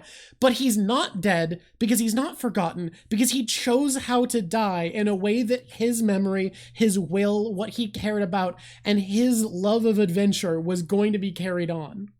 Yeah, so this is why for me, everybody's most emotional point is this thing that I asked you to draw, which you Mm-hmm. have like nailed the I'm feeling actually I tearing have. up, by the way, from the speech I just gave. But my thing that really hit me and made me cry is while I was watching Rayleigh, I was thinking, what is it like to sit beside somebody that you admire, that you've gone to countless battles with, that you have found the truth out with, and then sit there and plan with them for years when you found out that you were going to lose them, and then said, what is it going to look like and what can we do to have this come about, and then be sitting there with Luffy and the crew and think to yourself, yes, yes, here it is. He It, must have been filled to the brim with love and this need to say to Roger, look, here it is, man, it's happening. Oh, and it harkens back. Oh no, wait, I think that was it. Okay, I think it might have been anime only, but I don't remember, so I'm not going to talk about it. But it's so easy to think about if Luffy becomes the Pirate King and dies and talks about wanting to change the world and how he hopes that adventure lives on. You could imagine Zoro in the same situation, meeting someone who reminded him so much of the captain he chose Luffy. to give everything for, and that's what Rayleigh is getting right now. Exactly. And so it's just, that's the part that made me cry the most in Oh, here, was watching Rayleigh and I'm thinking, like, crying. Damn it. what does it feel like to feel like you are getting to see the fruition of the love that you had for this person? And he believes in it, and he believed in Roger's cause. Now, I love, like, of course, Usopp is gonna ask, "Hey, can you tell me about the One Piece?" And of course, Luffy is gonna be like, "Shut your damn mouth! Don't tell me about the One Piece. I don't want to be disturbed with that kind of knowledge." And so I absolutely love that Usopp asks about it, because I love that it gives us a moment to have Luffy be like, no, don't tell me. Because it was the exact same thing. It's the exact same thing as Robin saying, okay, yeah, I don't want to know about um I don't want to know about the 100 years missing, because he's telling her you might change your interpretation. But not only that, as you're going on your adventures, as you're making changes, you're going to make different decisions if you already know shit. And you're just going to look for biased confirmation of the same shit. And you're way too smart for that. So we want you to go out in the world and see if you come to the same conclusions, and see if you believe it in the same way, and see if it's very valuable and what you would do about it. And that's the exact same thing that takes place when Usopp says, um, what about the One Piece? Is it blah blah blah? And he goes, and then Luffy's like, shut up, because it's the exact same thing. And I started to imagine, like, the journey to the One Piece is where you also maybe find out how valuable the One Piece is. You maybe don't understand its value unless you fought your freaking way there, unless you saw certain things, unless you talked to certain people, unless you connected certain points around the world. And it would take way too long. You also have to kind of this earning feel, like you need to earn your way there so that you understand its value, and so you feel its value. And so that was so special. But I just want to bring your attention, because I'm not done being sad, Okay. to I'm ready to cry again. this Primed and page ready. where Rowley is talking, and it's so you, like, it's so damn what you say about Roger all the time, Uh huh. himself in. And on that day, young pirates who are now famous all lined up to watch, or that's what I heard. The entire world was watching as that pirate was being executed. I didn't go. These were his last these were his last words. I won't die, partner. The world government and the Navy were probably surprised. Though the public execution was intended to serve as an example of how pirates would be punished, that single statement by Roger right before his death caused the beginning of the great age of pirates instead. Every But one of I the won't pirates sailing die. right now is Roger's will. Every person sailing the sea in defiance of the world government, going out to Is the find will treasure. of Roger. All of the young pirates, every supernova who showed up, all 11 of them are Everything. Roger's will manifest. It's Roger's will. And Rayleigh is getting to see it. He's getting to stand there and think about Rayleigh. He's getting to think about what it feels like to be standing in Roger's will, to be standing and looking and feeling and watching and thinking like, God damn it, you didn't die, partner. You really didn't die. It's so beautiful.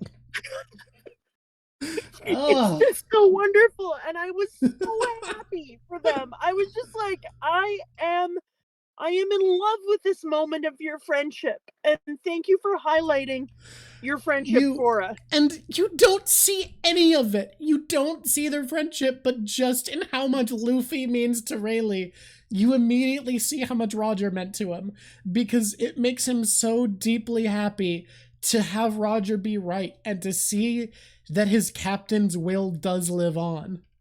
Exactly. Exactly. Oh, I'm sure fucking the ones shit. at the he says, I'm sure the ones at the town square that day got something very special from Roger. A person you know very well, Shanks, was one of them. Oh, you know Shanks? And then it goes on, and then it shows Shanks. Mr. Rayleigh, I was so surprised in the East Blue. There's a kid saying the exact same thing as Captain Roger. The very same words that said. And now you see why Shanks immediately meant so much to Luffy, because it's his captain. It's his captain.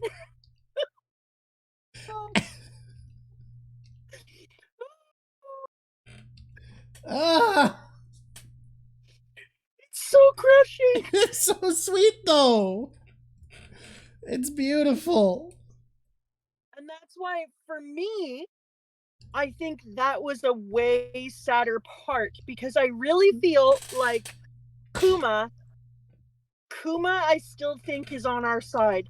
And I think that what he did here, after the Straw Hats had all these huge fights with all of his doppelgangers, and after the government forces him to be a certain way and he feels compelled to do that, and I feel like they have something over on Kuma.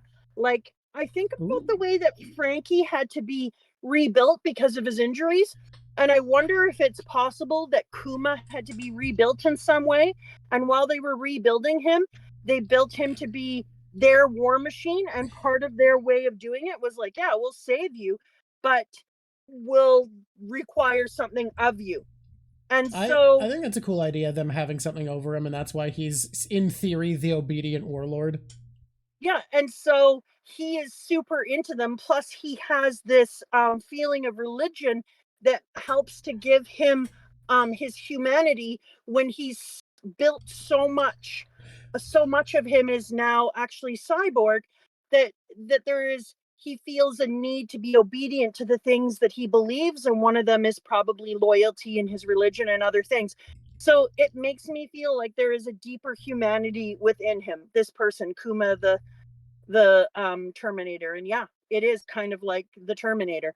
Oh, it is kind of Terminator. So somebody just said, it's kind of a small thing, but have there been any thoughts on Kizaru? And it's fucking wild that we haven't talked about my man Borsalino, that's his real name, Kizaru's a code name, yet, because on our phone call we talked about him more than anything. Oh, that's all we talked about. We just went off for that. Like, we talked about that for so long, actually. Yeah, that is interesting. The good news is both of us think Kizaru is cool and his entrance is awesome. The bad news is that everyone probably is going to hate us for, we both kind of think he's more interesting than Aokiji. Yeah, I 100% think he's more interesting. I also think he is the love child of a couple of different actors. Does anyone know what he's supposed to represent? There's a Japanese actor he's based off of directly, like a famous Japanese actor. Yeah. Yeah, and yet that's not what I think. All right. I think he looks like Justin Timberlake. He looks like an old ass, darker Justin Timberlake, in my opinion. I can kind of see it. When he came down, I don't like this as much. I was like, who is old ass Justin Timberlake? And it kind of looks like Timberlake, and yes, and Adam Sandler had a baby. It's a Tim Sandler. It's a just Tim Sandler's kind of fun. Yeah. I think Justin Timberlake would be like, yeah. But tell me, if Justin Timberlake was made out all skinny and shit, you'd be like, oh yeah, he can play him in the movie. You mean the live action TV show that does exist? I mean, yeah. Yeah. Anyways, he's Timberlakey to me. Timberlake. That's my Timberlake song. Ooh, will Mama read Chapter 0 and possibly watch movie 10? So I haven't seen basically any of the movies. I've seen literally one movie. So once Mama's caught up, we'll probably watch the movies together. Yeah, people are talking about the movies a lot. I don't get any choice in them. I mean, you could watch them on your own if you want, the ones that you're up to on, like, that aren't past where you are as far as spoiler information. I just thought it'd be fun to watch them together because I haven't seen any of them. Yeah. Okay, Kizaru. I'm looking at Kizaru's face right now, and you can't Kizaru? tell me. Kizaru? Kizaru, Kizaru. yeah. Kizaru. You can't tell me this dude ain't Timberlake. Like, I mean, I can tell you it's a very specific Japanese actor I don't know the name of because I'm not Japanese. Anyway, the thing about Kizaru that's so much cooler than any of the other admirals is everything. So on the theory that they're each based off of a type of office worker, Aokiji's the straight up burnout. This is the checked out guy. The guy who's been turned into a drone by the job and is just kind of drifting through doing whatever, not really engaged. Okay, that is so his vibe. I see him as a different guy. So yes and no. I now was thinking about this tendency that we talk about all the time in different businesses. He feels like the fail upward guy. Okay. That you do things and you maybe go too far with it, and you so like the dumbass who's competent enough that and lucky enough that just keeps moving up. Yeah, and he keeps being like, oh, I'm just gonna blow this whole thing up, and then everyone is like, wait, no, like that's a lot, and he's like, too late, I already did it, and then people are like, oh, that was successful, feel free to move up, here's a new position for you. And then I like, definitely have the vibe of he was a hardworking dude who's just had to do so much that he's just checked out, and he's like, this is my 9 to 5, I'm here to do a government, I guess. I think people are like, wasn't that Spanman? No, Spanman is a different kind of fail up. He's Spanman's just a nepotism. failure, and he has nepotism. So he can do whatever he wants, and people are just going to keep moving him up the chart. I know people in different businesses. His motto is like, unclear justice, yeah. I know people who mess up bad, but the way they mess up ends up being successful, and then people are like, promotion. I also genuinely think riding it on a cannonball might be the coolest entrance in the entire fucking series. Like I struggle to think of a better entrance. It's possible that it's literally one of the coolest things ever. Like Mihawk sailed in on a coffin, and somehow it's nowhere near what Kizaru manages. Can I just say, though, can we take a moment to enjoy the fact that one of the dudes has an entire army inside of his body? It's so cool. Capone's power is so fucking rad. Oh my god, the horses come running out. There's people inside of his eyes. Well, and just think about how fucking threatening it is that this dude can point at you and a cannonball flies out of his hand because there's a fucking cannon in him. It's so badass. If you're not named Monkey D. Luffy, that's gonna fucking hurt. It truly, to be the type of person whose body is filled with your own army, so you're still a general. Honestly, they're not in control of you. You're controlling them, and you can just make them do whatever you want, and you carry them with you everywhere. But all of them have such sick powers. Bonnie can change people's ages at will. Kid has Magneto powers. Uroge just gets stronger and stronger the more you hit him. So what the fuck do you do? Do you stop hitting him? Do you just try to knock him out at once? Terrifying ability. Diaz Drake turns into a dinosaur. Whatever. I mean, look, that should be really cool, but it just, compared to I have an army in my body, I have magical tarot cards that read the future, I can use battle music to cut off a guy's head, and someone in my crew lets me run literally on air, and my crew is called the On Air Pirates. That's too good of a bit. That's so good. Like, compared to all that, turning into a dinosaur seems kind of mid, doesn't it? It really does. Also, though, with it should be cool, but same island, Grove 24. Please run. I'm pretty sure we get Uroge's power explained to us here. At least maybe the anime expanded on it. He's not a T-Rex, he's an Allosaurus. It's a very important difference. Moving Very, on. very important. Moving on. Battle chance of defeat 100%. Flee chance of success 12%. Defend avoidance rate 76%. Captain, do you have a minute? I'm looking for a man called Sentamaru. And I was just like, I love all of them. All of them in this scene. Law's power's fucked up. I don't even know how to summarize it briefly. In this scene, he switches men's heads with cannonball. He cuts people in half at a distance.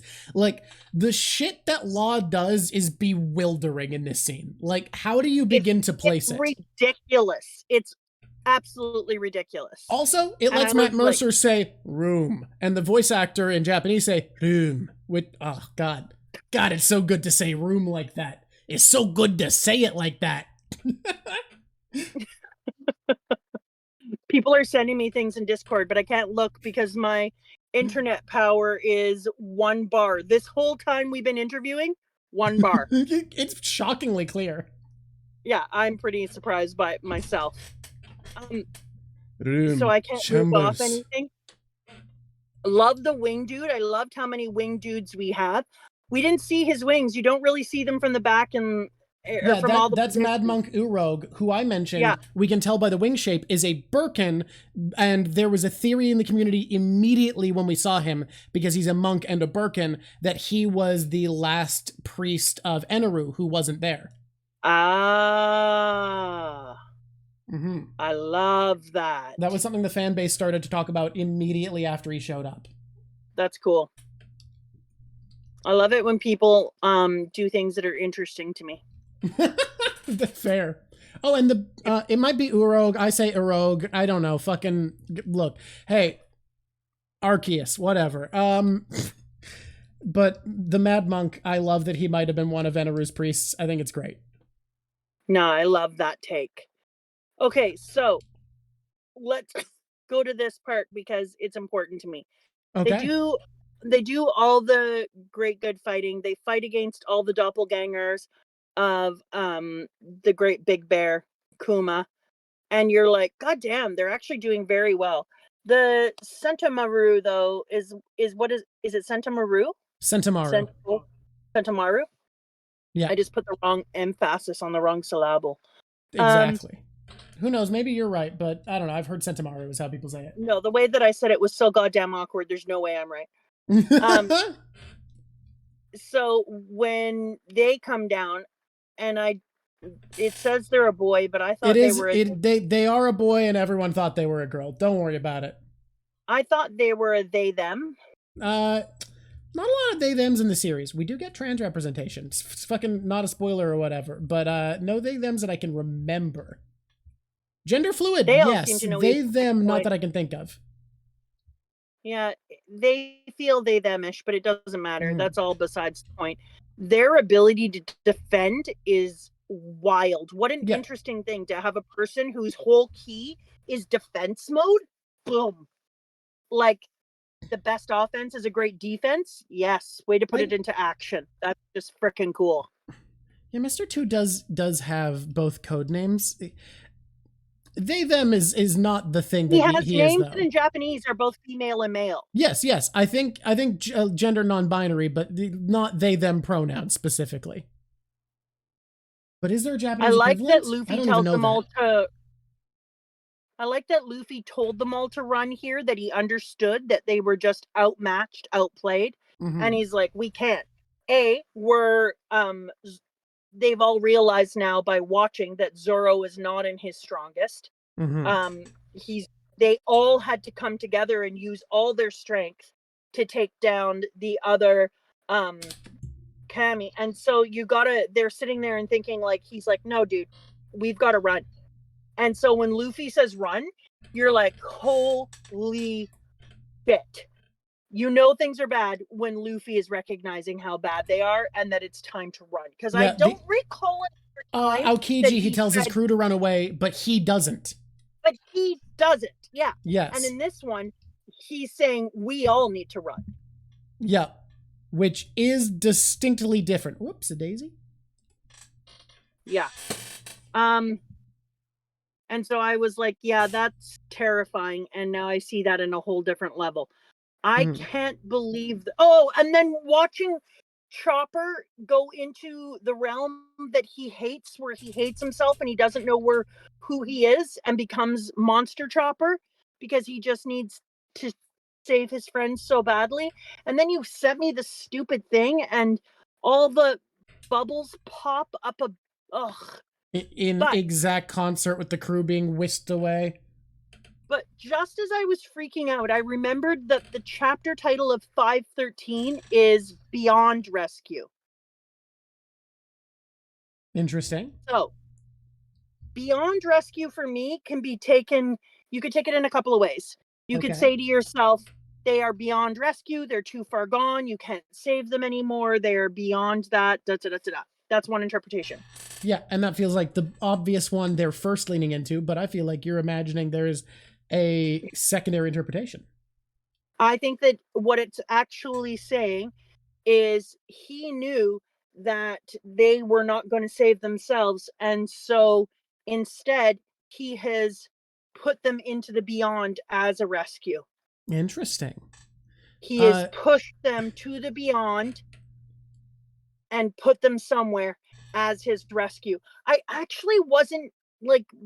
I actually wasn't freaking out about him getting rid of them because I just really feel like he's on our side, the and this would be a really great way of of showing it. So I agree that's the reading, but I think why it's sad is Luffy's reaction. I do quickly want to say that someone has commented a few times and we haven't responded yet. So since they've said the same thing a few times, I feel like it's important to them that they respect how ballsy it was to end this chapter 500 chapters in with our heroes being just fucking devastated. Yeah. Um, pretty compelling story decision, but Yeah. the reason this hurts me so much isn't because I think that the Straw Hats are dead or anything. It's that No, me Luffy either. It's does. Luffy. Yeah, It's Luffy's reaction. It's all Luffy about thinks Luffy. they're dead. Watching Luffy watch them go away. And then, I mean, come the shit on. Luffy's on the ground and he's watching the crew become eviscerated. And as far as he's concerned, and nobody knows what happens to them when this goes on. Yep. And as far as he's concerned, they've been like dematerialized. And he just has to watch it happen one thing after another.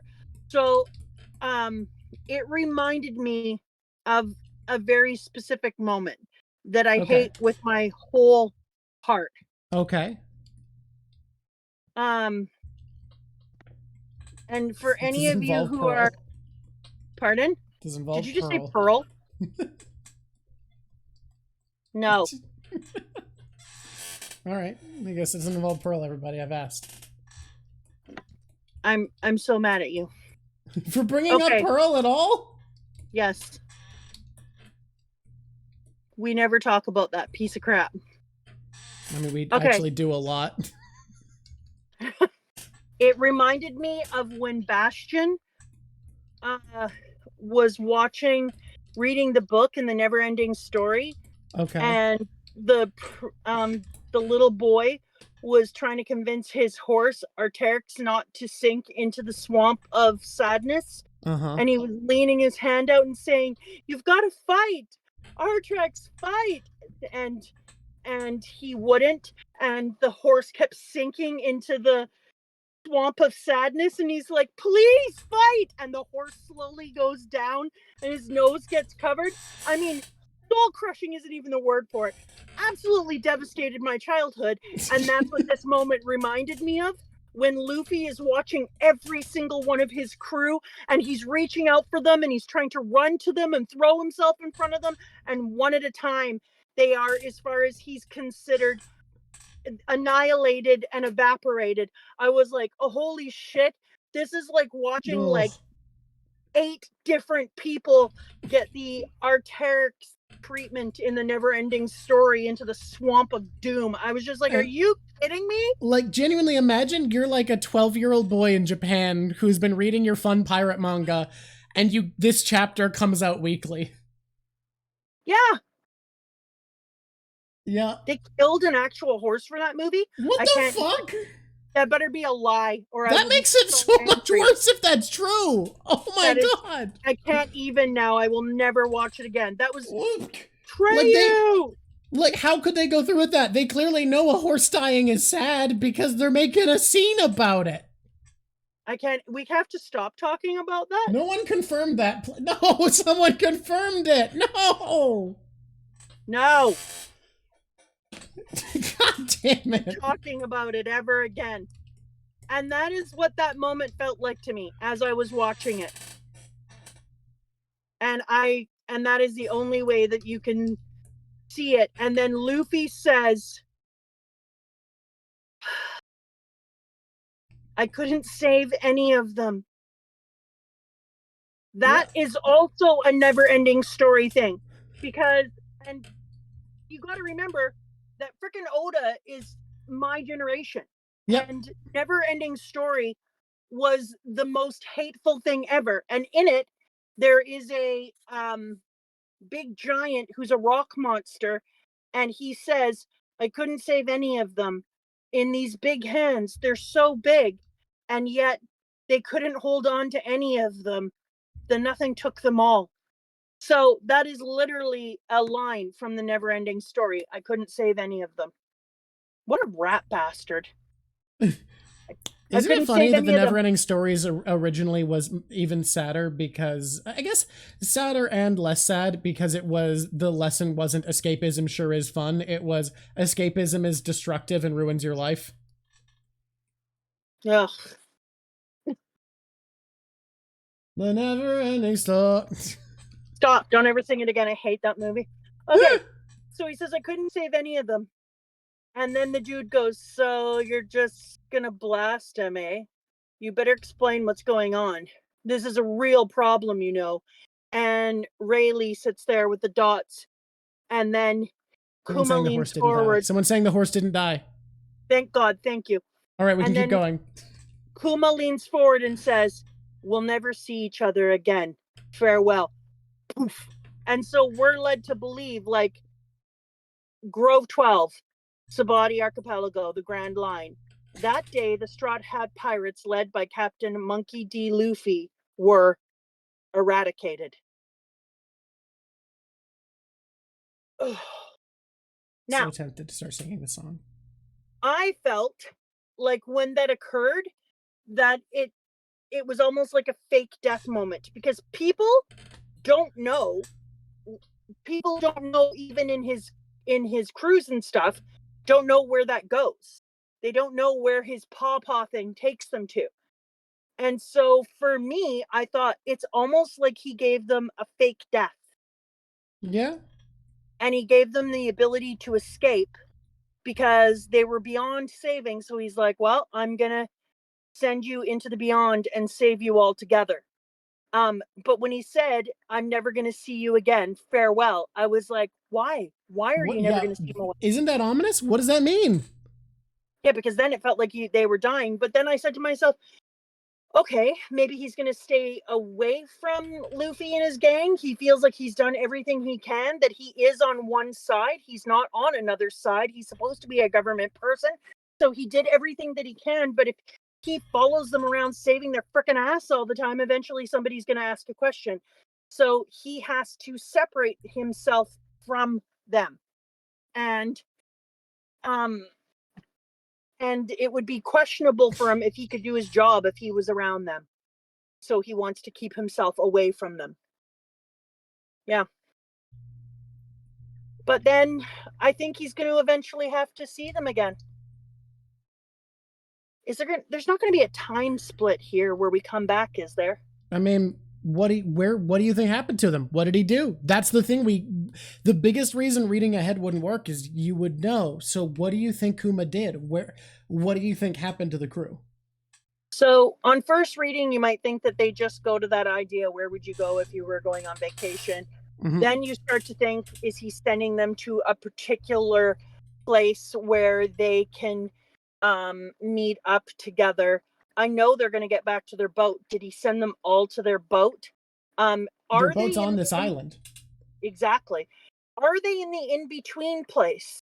Are they in that place that you can make doors to go through? and they're The trapped Dimension? within it. Well, not the dimension, but the dimension opens itself into into what we call the dimension. But is there a dimension in between? Because when he says, you know, they're beyond blah blah blah, I see beyond as being a place. So it's help, and it's called the beyond. All right. So you think they're in another dimension called the Beyond? No. No. And then I was like, maybe he would send their asses down to the fishland, being like, let's just send you down there. But then they don't have their boat. Yeah, I know that. And their boat has to go down. It's not just going to send them back to the. Okay, before we get into that, can I just say, like, here's the thing we're not talking about. Meanwhile, Ace is up for execution. That what is being scheduled. Yep. I can't even with this story. Did you say to yourself one day, there's a lot of things I like about my mom, but to punish her, I'm going to make her read One Piece because I know how much she falls in love with her characters? No, I said I'm going to make you read One Piece because I think no series has affected me more deeply and I want you to experience it. I should have understood that affect me more deeply meant, rattled your soul. Look, I think it has affected me positively more than any other series too. It's just also hurt me more than any other series. Do you know what song I'm playing during this? Johnny Cash is I Hurt Myself Today. Oh god, I forgot to upload the Jin emote. You're right, it should have been up. It absolutely should have. This is a Johnny Cash remix of the song "Hurt." That's what this is. It's a good cover. I think you did a good job. Technically, "Hurt" is a bunch of different people's songs, but yes, I'm thinking of the Johnny Cash cover. Where did they go? Where do they go now? Where do they go? Okay, where did he put the sweet children? That's right, it's a 9 Inch Nails original. Apparently they felt really flattered when Johnny Cash approached them asking if he could do a cover. And so they should, it's Johnny Cash. Yeah. But they were like, holy fuck, Johnny Cash wants to do a cover of our song? That's insane. We're 9 Inch Nails. It's not like Sexual Chocolate asked them if they could do a cover. but can you imagine being 9 Inch Nails being approached by Johnny Cash, who's like 70 or 80 at this point? You'd be like, honestly, not who we expected to be reaching out about a cover, but yeah, fam, go for it. I can read in color, and I didn't. Where would you send them? What a question. I've thought about this, about where I would send them. He surrendered the song to Johnny because he did it better. Honestly, he fucking killed it. His cover is one of my favorite. Someone said they gave up on country because of Johnny Cash, and I will say I can fully understand not liking Johnny Cash. But having lived on a res during the 2000s, you end up liking Johnny Cash. So I really do like Johnny Cash. Yeah, it is true. There are certain artists who, if you live on a res, you are exposed to a lot more. Drop and give them 5. I have to. Kaido. Okay. You know what? That one guy, it isn't a Debbie Downer. You don't have to say that. I've thought about the idea of them being in multiple places and having to find each other. But then I wonder, like, even if they're in multiple places and having to find each other, they could still all be in a different dimension and different places within the dimension. I'm back. So I think that, in my opinion, like, if they were all inside of the, for lack of a better word, the dimension, they could be in different spots within there. Or he could have sent them all to different islands in the archipelago, or he could have sent them backwards. What would I do if I was trying to save somebody? What would I do? What a good question. Also, someone said, what res? Iskut, way up north in British Columbia, and they said their res just listens to rap and R&B. Yeah, obviously not every res is going to be the exact same. The people I've talked to from reses around where I live and Washington have all said, yeah, Elvis, Johnny Cash, AC/DC, Metallica are all constantly on everybody's radio, especially older people. So that's my experience with the people I've spoken to. But obviously, Nothing's unanimous. Remember, there is air and space in the One Piece. Yeah, people are trying to keep asking me if they're in the moon. I hope they're not. He didn't send them to the goddamn moon, did he? Look, I'll tell you, Chad has said so much bullshit that trying to read them for what happened is useless. Like, have you seen how many answers they put in there? Everybody keeps talking about the moon. I think one person said it and everyone thought it'd be funny as all. Mama, if you're not seeing the color spread, the vibes of this are amazing. I'm gonna go back into color then. Okay. Yeah. You know what then? So am I Native American? Technically, that's not why we were on the res. It was my mom's practicum. She taught there, and then we moved up because teachers get paid more in the north. I'd already. Oh, it was already okay. But yeah, teachers get paid more in isolated communities. So I'm part Native, but haven't really been exposed to my nation's. I haven't been exposed to my nation's culture much, but I have been exposed to Wet'suwet'en culture and Taltan culture, which are tribes in this province. I'm part Ojibwe. No connection to it at all, though. Nations. Yeah, I said both. I use both words. We don't use tribe. I'm aware. Just let's do a list. Let's do a top list first. Cena. Oh, I haven't heard of that nation. We're doing a list. You know what? If you're from Southern California, are you? You're not in my special place. Then I really like Pismo. Pismo. I have a thing about Pismo. Pismo and we have history. I've gone there a few times now. Oh shit, Celio, you're native? That's crazy. I had no idea. Someone is saying, as a German, what is a res? It's short for reservation. Canada and the United States have them. They actually inspired some German architecture. It's easier to say this. It's easier to be like, first of all, if you're in Germany, you have a liking of indigenous people, and then if in Canada they created places that they put all indigenous people and made them live in one area, and they did not originally let them off, and Kaido, they didn't let anyone in. What are you doing, Kaido? Oh, plug! We're being counted in for the plug! Oh my god, that's really good! Oh my god, that's great! There's pros and cons for what... Yeah, no, we won't get into it right now. This plug is brought to you by the long game. Yeah, I gotta say we listened to Kaido's countdown. We did not do a shorter stream like we thought we would, but we always end up bullshitting more when we have more time and less chapters. Okay, people, find the number one. By the way, we're saving corkboard until next week, which should be obvious by the fact that we didn't talk about corkboard, but we should probably bring that up. Yeah, we're corkboarding next week. Yeah, Akun, that is one of the worst jokes I've ever made in my life. I mean, worst isn't darkest, but it's a good fucking joke. Drock, you just messed up my count-in. Oh, sorry. We got to 1 and then you went off. You popped off. Okay, here we go. Kaido, we can't wait from 59. Here we go. 1. There it is. Hi, YouTube. It's me, Mama Drock. I'm here on the tube of you. I'm here to tell you, subscribe. You have everything to gain and nothing to lose. What does it matter if you subscribe? Is it going to change your shoe size? No. Your hair color? No. Your soul? Maybe. You don't know. There's no proof. But who cares? Subscribe. It's a good time. If we get to 50,000, that kid over there, Drock, is going to turn into the pineapple face of Marco. If we get to, somebody told me it was 250,000. I thought it was 150,000. I'm going to put my face on live and be a me. Woohoo! Me. But more importantly, I hope you had a good time here. Press like if you liked it. And join our Discord and come and chat with us. That's all I have to say to you. Goodbye. Here's my second YouTube plug. You remember? Here it goes. Hey, YouTube. Subscribe. Press like. Bye. Now you could choose which one to use.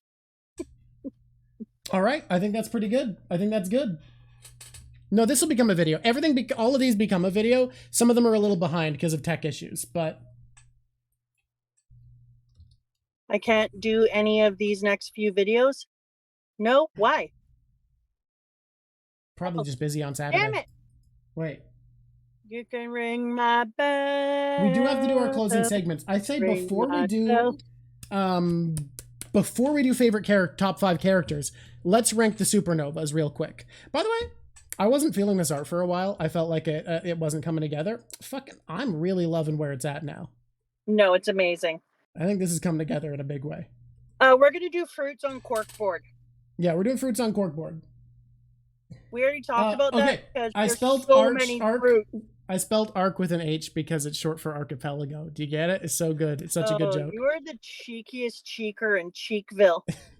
I haven't noticed anyone comment on it yet, but I thought that was cute. I think that's where he put them. He put them in Cheekville. Mama, it's time to delete it? No, I love this one. I'm only going to delete things when I'm like, nah. If I was made to delete this, what would I delete? I have an idea, but you would delete Luffy and you would make him foreground and bigger. I like him where he is, though. I love how small he feels. This is our second big Kuma small Luffy in a row, huh? I really like him being little there because it shows how diminutive Kuma made him feel and how small he is in comparison. So yeah, that's what I really like. Yeah. Okay. Are we ready? Are we doing top 5? I think we're ready. Before top 5 characters, I think we want to order the supernovas. Your list of the supernovas other than Luffy and Zoro in order. So we already know number 1 is Law. You said Zoro. Does anyone know what chapter they the list is. Look, Kuma he's not that much bigger than this because he's a little ways away. To do it. You there? And people, when we do the top 5, Celio wants you to position Nami first. Because it makes the editor's job funnier. We're gonna do the supernovas. Trying not to be. I did become a robot for a little while. I opened my phone like a moron. This entire thing is attached to my phone. And I touched my phone. Okay, can people tell me where the list is so that I can look at it? Because some people know, and I can't look it up. What chapter is the list of supernovas, everybody? Because I can't look anything up. I am in a storm in a rainforest. But Celio, it's funnier if it keeps changing.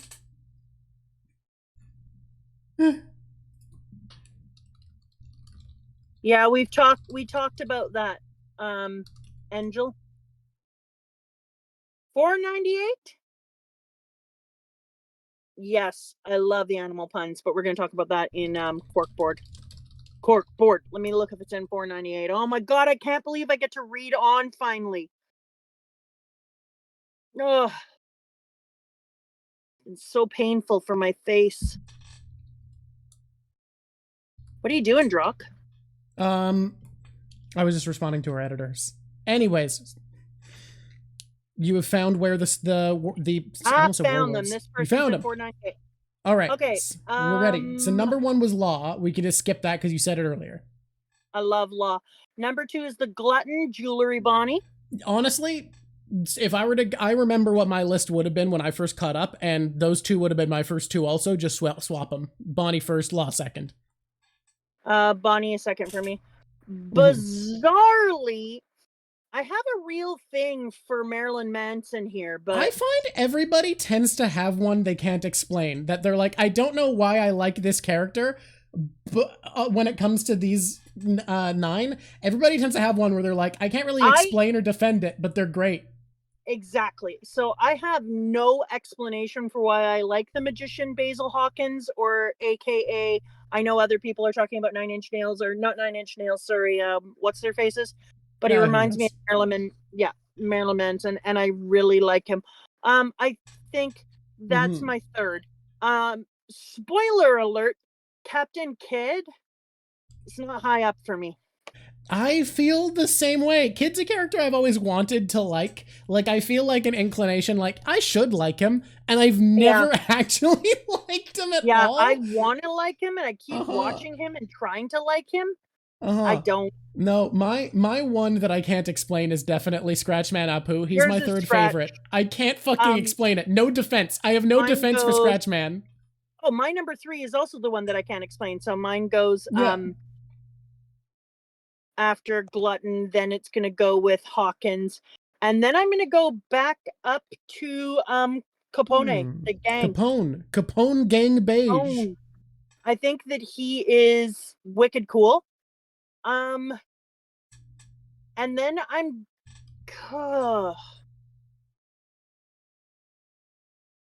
really love me a red flag Drake. Diaz Drake. I'm gonna put him under the Scratch though. Drake? So I'm gonna go from the Magician Basil into Capone because I love that he carries around an army, and then into the Scratch, and then Drake. I don't understand the Murder Machine Killer very well. He's basically Kid Zoro. He's the only other not captain other than Zoro to make it into the supernovas by bounty. And I just don't understand him much as a. So he has a mask and big arms and a big knife. Yeah, he's fine. He's fine. My next one's gonna be the Mad Monk. Wait. You know what might make you like Killer slightly more? What? His laugh is a joke based off of the song Psycho Killer, because Kid generally has a punk rock theme. You know the song Psycho Killer, the line fa fa fa? Yeah. Killer's laugh is fa fa fa because of Psycho Killer. Psycho Killer, qu'est-ce que c'est? Fa fa fa fa fa fa fa fa fa. Yeah, that exactly. That's okay. All right. I'm gonna move him up a spot and put the monk points, under. Right? Yeah, that's points. That's points. You say Psycho Killer, and I'm there. Yeah. Psycho Killer. Great. Now that's going to be in my head all night. Qu'est-ce que c'est? Have you ever seen the thing the dude did on TikTok? The one who made the masks that when you open and closed your mouth, they open and closed beaks and stuff? I explained that really badly. When we were in the height of pandemic and all wearing masks, his company was a little company, him and a few people, and they made animal masks. And when you open and close your mouth, it opened and closed their beaks and mouths. He took the song Psycho Killer and did one in a duck mask to Psycho Killer. And now I can't unsee it. Anytime I hear Psycho Killer, I just see him dancing down the road. I'm being corrected that by our editor that apparently beige is not beige, it's Capone Beige, which is Italian. Huh. Beige. Oh, beige, like Pesci. Beige. Capone gang Law, beige. Bonnie, Hawkins, Beige, Apo, Drake, Killer, Arouge, Kid. Yeah, that's my That's your list? That's my list. Arouge is one who I don't know where to rank because I think he's cool, but I'm also like, who would I put him above? I think for me, my bottom 3 are probably Kid, Killer, and Drake, and Arouge is above those. I want to like Drake because dinosaurs are cool, but I think everyone else who is a devil fruit has a more neat power. I like the Mad Monk, and I think that he's a really cool dude, and I love the idea that he was the missing one. That's kind of neat. Love the wings. Oh, there's something about a monk. I love fighting as monks. Like whenever I play a game, say, I don't know, Monk Pandas. Right, we played Mists of Pandaria together. I forgot that was the last one we did. I love a monk. Monks are always really fun to play. Real life, I don't know any monks, but if I did, I think I'd like them. I ran up and talked to those Tibetan monks who visited our northern hometown on their pilgrimage around the world. They seem nice. Oh, yeah. Yeah. I forgot about that. Yeah, it was an interesting day. I think we had cookies in the house, so I just gave them some cookies because they get offerings from people, and that's a thing. Okay. Yeah. Oh my god, literally playing my WoW Monk alt while listening to this. Hell yeah. Yeah. Topical. I used to run a guild. That's true. Yeah. But WoW ate my life. Yeah, it's not something that it's easy to just have in your life in a small way. Yeah. It ate me up. I was like, I love me some people and I love me some WoW, and then I was like, maybe a bit much actually. Okay. It is time for Straw Hat top 5, or just yes, people top top 5 characters. brought to I have you a by feeling Mama Drock and Luffy. I have a feeling I know a character who's going to be on there, but you've played so many monks since getting into Pathfinder. No. God, Pathfinder 2 No. monks are so good. Can Listen we do to something me. special this time? What? I want to have a special spot on its own list, the list of 1 worst character of the arc, because I think there's a character so contemptible they deserve a special mention. Are you talking about Snot Nose Loose Face? That is who I'm talking about. I think there's a necessary special mention of worst character of the arc for the first time. Like, more so than Spandam or Pearl, I think there's a worst character. If we're gonna do this, then there's gonna be a worst character of the arc from now on. Okay, from now on, there's a worst character. I'm fine. Let's go. Worst character of the arc is a new thing. Also, whoever is doing, I like a bottom 5. We can get there. Whoever is doing editing, don't call it top 5 brought to you by Luffy. Luffy doesn't talk. What? Somebody was like, top 5 brought to you by Luffy. No. Well, I mean, I did that. So did Cricket. I think you're both of us did it. You're both brats. It's brought to you by Mama Drock and Luffy. Okay. It's a collaborative effort. Also, Mama Drock and Luffy are sitting on bubbles now. That's how I see this. Cricket's not the one editing this. I think I am. It's either me or Lav. Because Cricket would have done a pencil or a crayon drawing for that. Oh my god, I love Cricket's pencil drawings. They're very good. Lav, it's your call. You can either have this one or the next one, and I'll take the other. Here we go. Top 5 brought to you by Mama Drock and Luffy. Luffy and Mama Drock. I don't care the order. You do you. Yeah. But Luffy. That punchy title. But I gotta tell. Okay. Top 5 brought to you by Maluffy. Lumama. You know what? No. Number 1. Okay. No. No. Mama Monkey, I like that. Wait, number 1, no. I thought I had my number 1 and I didn't. Okay, I guess that's why. I had to say no because otherwise it would have been a total freaking Nami moment. You'd have to dethrone them later. I just have to dethrone them. Okay. I can't believe I'm about to do Mama D. Luffy. Done. That's our title. Top 5 brought to you by Mama D. Luffy. This has momentum to it. Here we go. Oh god. Kuma, number 1. Oh, ooh, interesting. Oh. Wow. Oh, I think he's the GOAT in this case. I think that he saved the Straw Hat crew. Yep. The Straw Hat crew were about to get crew. Like, if he's doing what I think he's doing and saving the Straw Hat crew, which I think he is, then he is the GOAT and he's number 1. Ooh. By the way, before we continue, I have been asked to show you this picture comparing Kizaru to the actor he's based off of. Since you're on your phone, you can't get a DM. So this is the actor and Kizaru side by side, just so you can see how uncanny the likeness is. Holy shit on a brick. Okay, but look at that picture and tell me that dude doesn't have a grandson whose name is Justin Timberlake. And a second grandson named Adam Sandler. But honestly, nice. That's awesome. Yeah, same man. Okay, so number 1 is Kuma. And you know what, Kuma? I see you. I see you, man. I do. Okay, number 2, no. Number 4, yes. Number 4,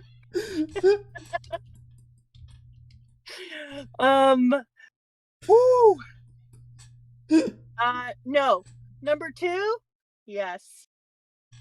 Shit, am I really gonna do this? Rayleigh. Ooh, interesting. Yes. I get it. No, I really get it. He brings so much to the story. Yeah. Shit. Our 2 tops this week are not Straw Hats. You know, sometimes that's gonna happen. Yeah, it is. Shit. I'm hoping my number 3 is gonna be a Straw Hat, but Hey, sometimes it's not. it's not looking good. Oh, don't do it. Number 5? Uh-huh. No. No! No, you're not gonna keep her there! No, I'm gonna put What her does on. she do? No, I'm not gonna put her there. Don't even worry about it. Okay. Don't even worry about it. I'm not worried. Don't even worry about it. Uh-huh. Number 5.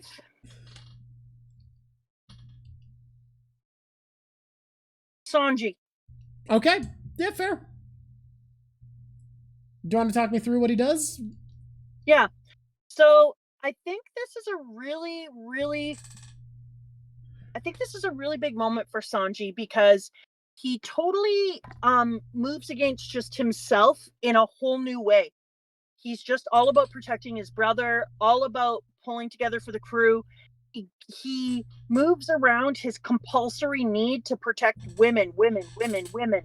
And he sees the shape that his brother is in and realizes, no, I'm going to need to be the one to stand up here. And I think this was such a huge change for Sanji. And it is a Sanji redemption, and he needed it. Like, And he I bad think needed it. it's him showing growth the same way nothing happened is growth for Zoro, where Zoro said, don't get in the way of my dream.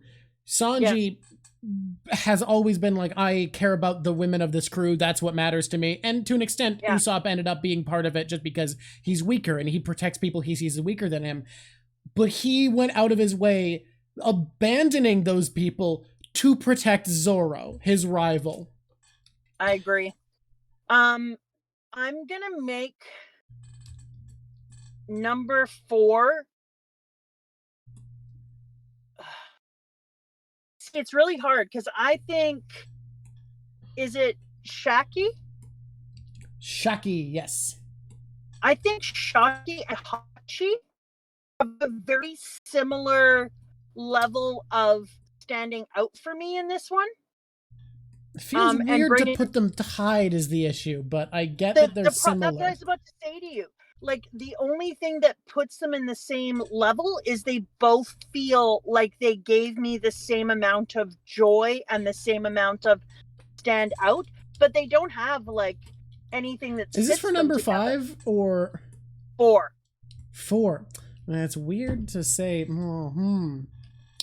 Chat, what do you think? Can we pair Shaki and I Hachi? just feel like it's a Shaki Hachi. Like, I know that Hachi took a bullet, but Hachi had a lot to damn well prove. Hachi really effed up.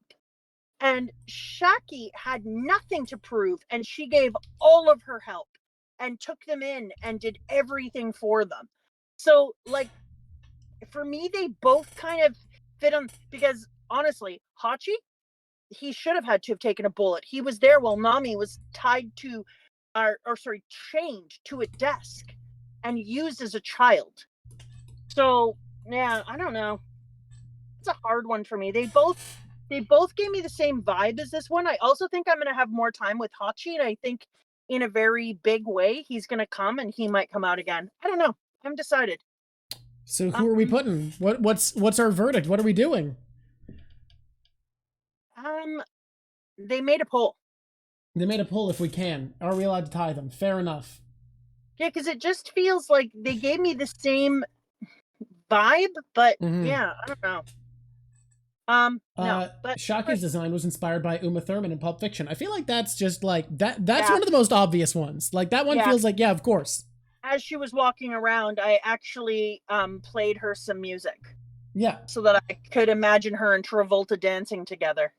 I was like, well done, Oda. You nailed that. Here's a issue. We got our What? Sanji and we've got our Frankie, but What do we have? We've gone in a weird order, and I'm having trouble mentally picturing it. we're on Number 4 one, and 3. Kuma. Okay, Yeah. so number one was Kuma. Number 2 is Rayleigh. Rayleigh, and Sanji was Number 5? 5 is Sanji. Okay. Number 3 is oh, Yeah? it's an admiral. Yeah, fucking fair, honestly. The man is rad. He adds so much threat and menace and just has such an air about him. I'm sorry. I hate doing it, Straw Hats, but it is. It just What? is. Sometimes it's not the Straw Hat's arc. It's just not your arc. It's Kizaru, and Oh. he just nails it. Yep. Number 4. People said they think we should have a tie. All right. So number 4 can be the two of them if you want. The people have spoken. Democracy. People have spoken. So it's going to be a tie then between Shaki and Hachi. And like they're very different reasons, but they both give me that number 4 level of engagement, which means we have one freaking Straw Hat on this time. That's crazy. So real quick, now that we have done this, where is Luffy on the tier list of Luffys? Oh, Luffy is S tier. All right. Fair enough. He goes out of his way to do good, even if it's very costly. When Luffy punches the snot-nosed loose face in his dumb, smug little mouth, and oh god, I was so proud of Luffy, even though I was like, Luffy, you have effed the crap out of this. But I was here for it, and we high-fived. Oh, yeah, I'm glad to hear that you high-fived about it. We high-fived while sitting on a bubble. Yeah. He was like, did you see when I did that? And I was like, I did. High-five me again. He was like, yeah. It was so bloody good. It was almost as good as watching NOLA do their song when the bell rang. Yeah, that is good though. Yeah, it was so good. Yeah, no, I'm sorry. I can't put the other ones in any kind of places. It is what it is. So before we go, we've been here almost our 4-hour max that we normally do. Oh, you can't check your phone. You can't look at your phone, so we can't do this. I was thinking after you held off so long, it might be so nice for you to get to read the next chapter and see what happens live on air. Is it a very long chapter? Do people want me to read it out loud? I don't think it's long. I think people would definitely want you to read it out loud, but it's your call. I don't want people to be bored. I can read it on basically everyone's immediately saying yes, just so you know. Oh, people are into it? Yeah, when have they not been? Why are we shocked by this? All right. Let me go over here. That would be... It just takes me a second to make this page work again. Yeah. When I go into Shonen Jump. I can't say what the name of the next arc is until you've read it because I don't want to spoil the vibes of what's coming. Okie dokie. Body Parasite Mushrooms is the title? Yep. Sounds like an appropriate title, right? Body Parasite Mushrooms? Yeah, that seems right. Does he send them underground? Look, I think you should just let's see what happens. Let's take this first spin. Here we go. Oh, Kaza, that's very nice. What did they say? I would listen to Mama Drock reading the dictionary. Oh, that's ridiculously sweet. High five to you. I can't see you, so I had to make him say it out loud. He won't tell me nice things. He's a djinn. What? I tell you nice things all the time. He's a djinn. I'm gonna take out my Mama Drock reading glasses. They're like regular reading glasses, but they're cooler. Reasons. Uh-huh. And the reasons are I got him in my stocking. Here we go. Grove 31, Sabaody Archipelago. The Straw Hats are late. Maybe they had some trouble with those people who were chasing them. There's a huge disturbance at the port. All the more reason for us to stay alert. I hope some idiot didn't stage a diversion in order to steal the ship. We have to guard it until the coding craftsman comes. Rosie, Life Riders. Yes, sir. Duvawesome. Duvawesome, nice. Auction House, Grove 1. Haven't you captured them yet? Admiral Kizaru is after them. It's only a matter of time now. Please wait a little longer. You lazy dogs. You allowed our slaves to escape. After the blasphemous way father and brother were treated, the blood of the creators flows through our veins. Who do you think you are? When they are captured, I will make them suffer the agonies of hell. They'll writhe on the ground and they will beg for forgiveness. Shacky's ripoff bar, Grove 13. I have a bad feeling about this. Are Luffy and the others going to be all right? Come on, Cammy. Don't say scary things like that. They're strong. They'll be all right, Cammy. I hope so. They're against an admiral. It's not enough just to be strong. We'll be sailing dangerous waters from here on. Oh, goddamn. See, I knew it. Crescendo. A big wave like no one has ever seen before is heading this way. They can't let it swamp them. Can you hear it? Whee! The times are about to become as rough as these seas. Damn it, I told you, crescendo. Next. Ooh, I love this 2-page spread. I see you, Oda. What's it of? So let me describe it. In the top giant panel, side to side, is just a whole big sea with one monster coming out of it. And then under on the bottom right-hand corner is Luffy, and he's upside down in a screamy face. And it appears that he is floating in space. On the other hand, thanks to Bartholomew Kuma, Luffy is now, rats. Boom! So Zoro, Nami, Usopp, Sanji, Chopper, Robin, Frankie, where is everybody? Where did everybody disappear to? That bear warlord is going to pay for this. And how far am I going to fly? Maybe the others weren't erased either. Maybe they're all flying through the air like me. Whoosh. But if I come down into the ocean, I'm dead. And then he falls asleep. I knew it. Told you. I knew that bugger deserved first place. He's goated. He goated. Yeah, you called it. I immediately get a gold star. What? No. Yeah, I called that he was saving their life. I mean, you did, but also everyone was mad at him, so it feels like that was an easier read than most. Nah. I've been saving gold stars for where the predictions feel like it's not just it's not the majority of readers who are going to get the prediction. That's where you're getting gold stars. I'm alive. Is he? Please tell me dude is not back on Little Garden. Oh my God. Are you? And I don't think I'm alive just because I'm made of rubber. What's this huge paw print? I hope the others are okay. Anyway, I have to get back to them. Where am I? Which way is Sabaody Archipelago? Oh, hey, I have the Fever cards. Good thing I got them. Phew. All right, let's go. I got to get back there. We're gonna be together again. That way. Right now, we can't beat those guys. Huff, huff, huff, huff, huff. We gotta get out of here. Help me! I couldn't save any of them. Crash.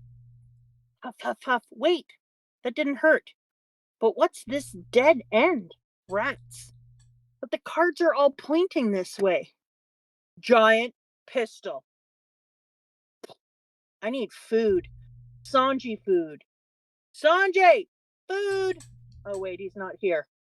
He's being followed around by a wild boar. Oh, sorry, wild boar. The next panel is Luffy having eaten you. That hits the spot. Sure brings back some memories. Like the time Grandpa left me in a jungle when I was a little kid. Oh, wait a minute. I don't want to remember that. God damn it, Garp. Like, seriously. Hey, a laughing mushroom. These things are great for times like this. Now everything seems funny, even though I'm all alone. Oh, he's doing shrooms now. That's nice. Enjoy yourselves, Ivan. Hey, there's another weird one growing here. Oh, wait, now I'm mad. Huff, huff, huff. I need another laughing one. Hey, there's another mushroom over there. Marguerite? Oh, what is that? Chapter, what is that thing? Well, it's a human being. Is it somebody from the village? I can't tell with all the mushrooms growing on her. This is it. She ate this mushroom, the body parasite mushroom. Eating them causes mushrooms to sprout out all over your body. This is an emergency. Holy crap, am I seeing the beginning of a show that takes place later? This really feels like The Last of Us. A little bit. Ew. At this rate, the mushrooms will suck all the life force out of her. Okay, this chick is hot. Marguerite? The giant with the one stripy leg and the one Oh, not naked Marguerite. leg? The big lady. Oh, what's big lady's name? I do love Marguerite. Marguerite? I do love Marguerite. I think she's great. What's big lady's name? Aphilandra. That's a harder name to remember. Oh, there it is. Aphilandra. We have to get back to the village. Right. Chapter taking her back to the village. Let's hurry. We have an emergency patient. Oh, they're with Amazons. What happened to her? She's covered in mushrooms. Who is it? Is she alive? Pull them off her. They should come right off. You're right, but some of the roots are still in her. Don't worry about the roots. We'll burn them off. Oh, yuck. You picked up a really weird one, Marguerite. Ah, hot, hot, hot. Belladonna, isn't that dangerous? It's the only way to keep them from growing back. Oh, she's passed out again. And besides the mushrooms she's covered in all these wounds. Really? It looks like she's been in a fierce battle. I'll have to treat them too. Would you please wash her in the river for me? Oh, God. Now they're all naked river washing. I guess she's not from the village, Sweet Pea. Oh, look at this. There's still one mushroom left. We missed it between her legs. Oh my God. Can I just take a pause to say that I took a life drawing class, and when I took the life drawing class and people were naked, every woman who I drew ended up looking like they had fried eggs as boobs, and every man that I drew ended up looking like they had mushroom penises. I felt very bad. Every time the models got off the stage to stretch and walk around, I'd be like, don't look at this, it'll ruin your body image. You're way more attractive than it seems.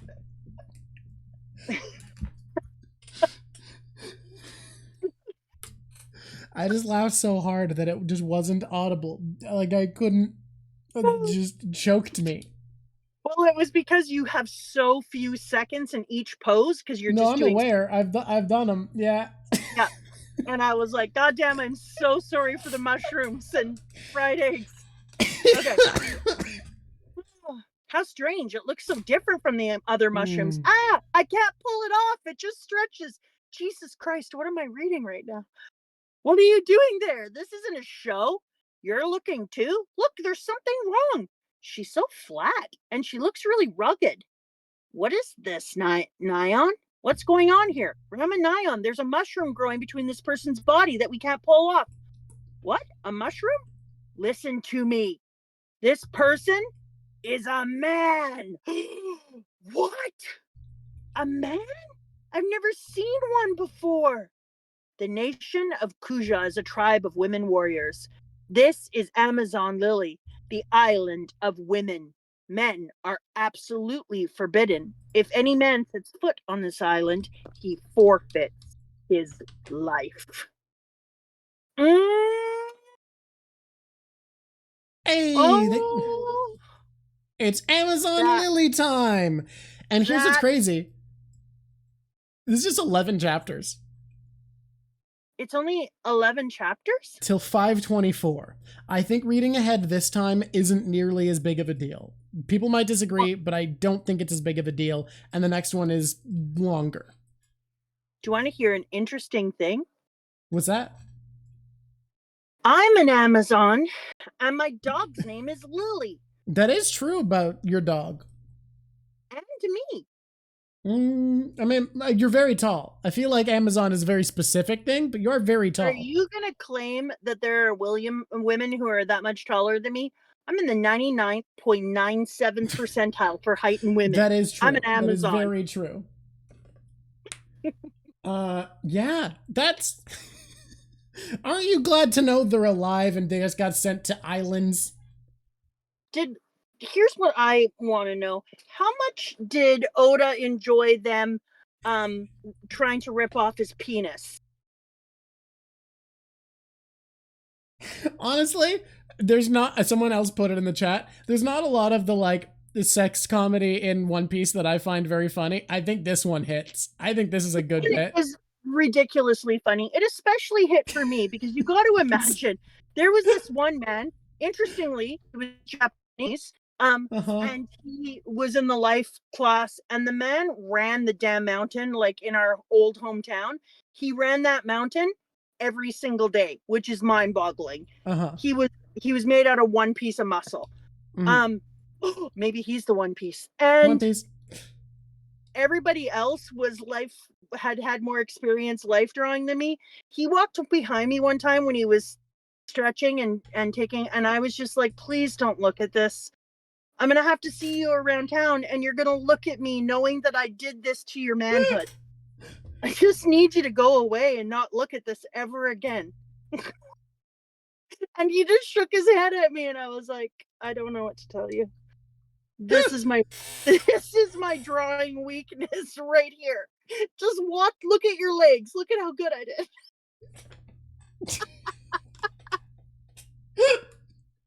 I gave him such powerful arms, and his back muscles were great, but I'm not gonna lie to you, there was an area he needed to look away from. If he wanted to maintain any feeling of joy. Wow.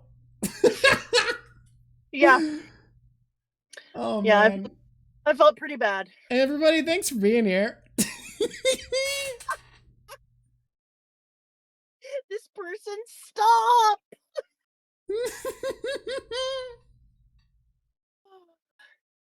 I had the most fun, guys. We're gonna be doing. Can someone, before we do this, can someone find me a raid to do? Let's aim for someone smaller today. We've done some big ones. We'll do a smaller one. We'll go back to some big ones. Find me a smaller stream than us to raid as we do our rundown. And you have to tell me not just their name, but what they're streaming currently. That way I can believe you that it's currently on. This is such a blast.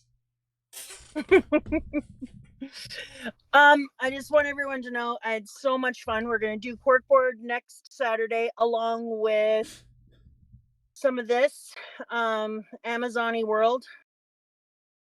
And Amazon Lily will be the Corkboard arc. With these chapters, you'll need it. God damn it. It's not nearly as dire. Amazon Lily's not as dire as Sabaody. Don't be scaring her.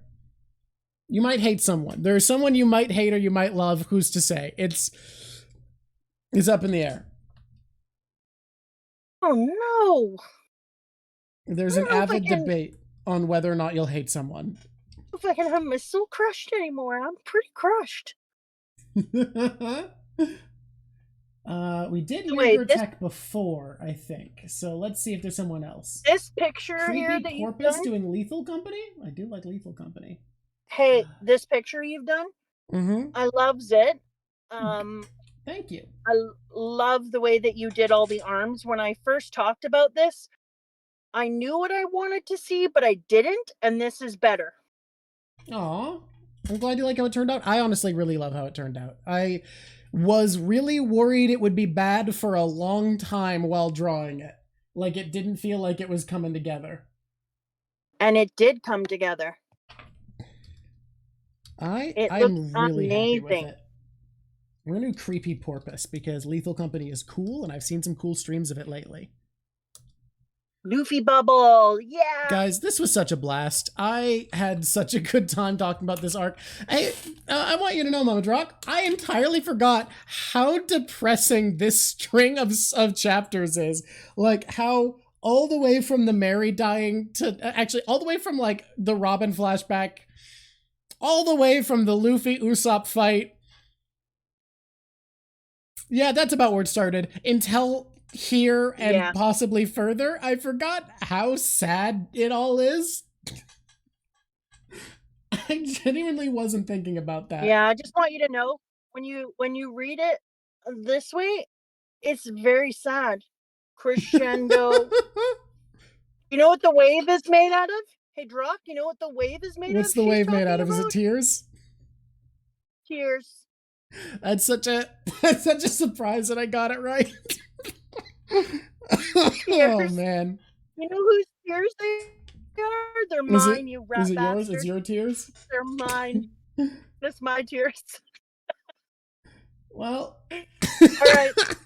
Thanks for being on this journey with me. Tears for fears.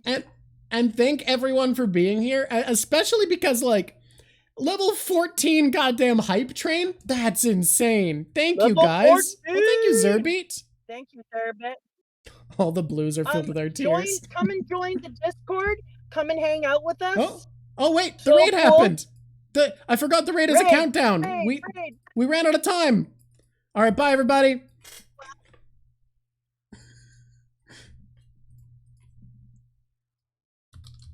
Raided. That was so much fun. So fun. Hello, Raiders. Wait. I'm gonna say the catchphrase just so Craigbot has it, so that it's there for the VOD. It's been lovely talking to you. All right, bye for the people who for some reason the raid didn't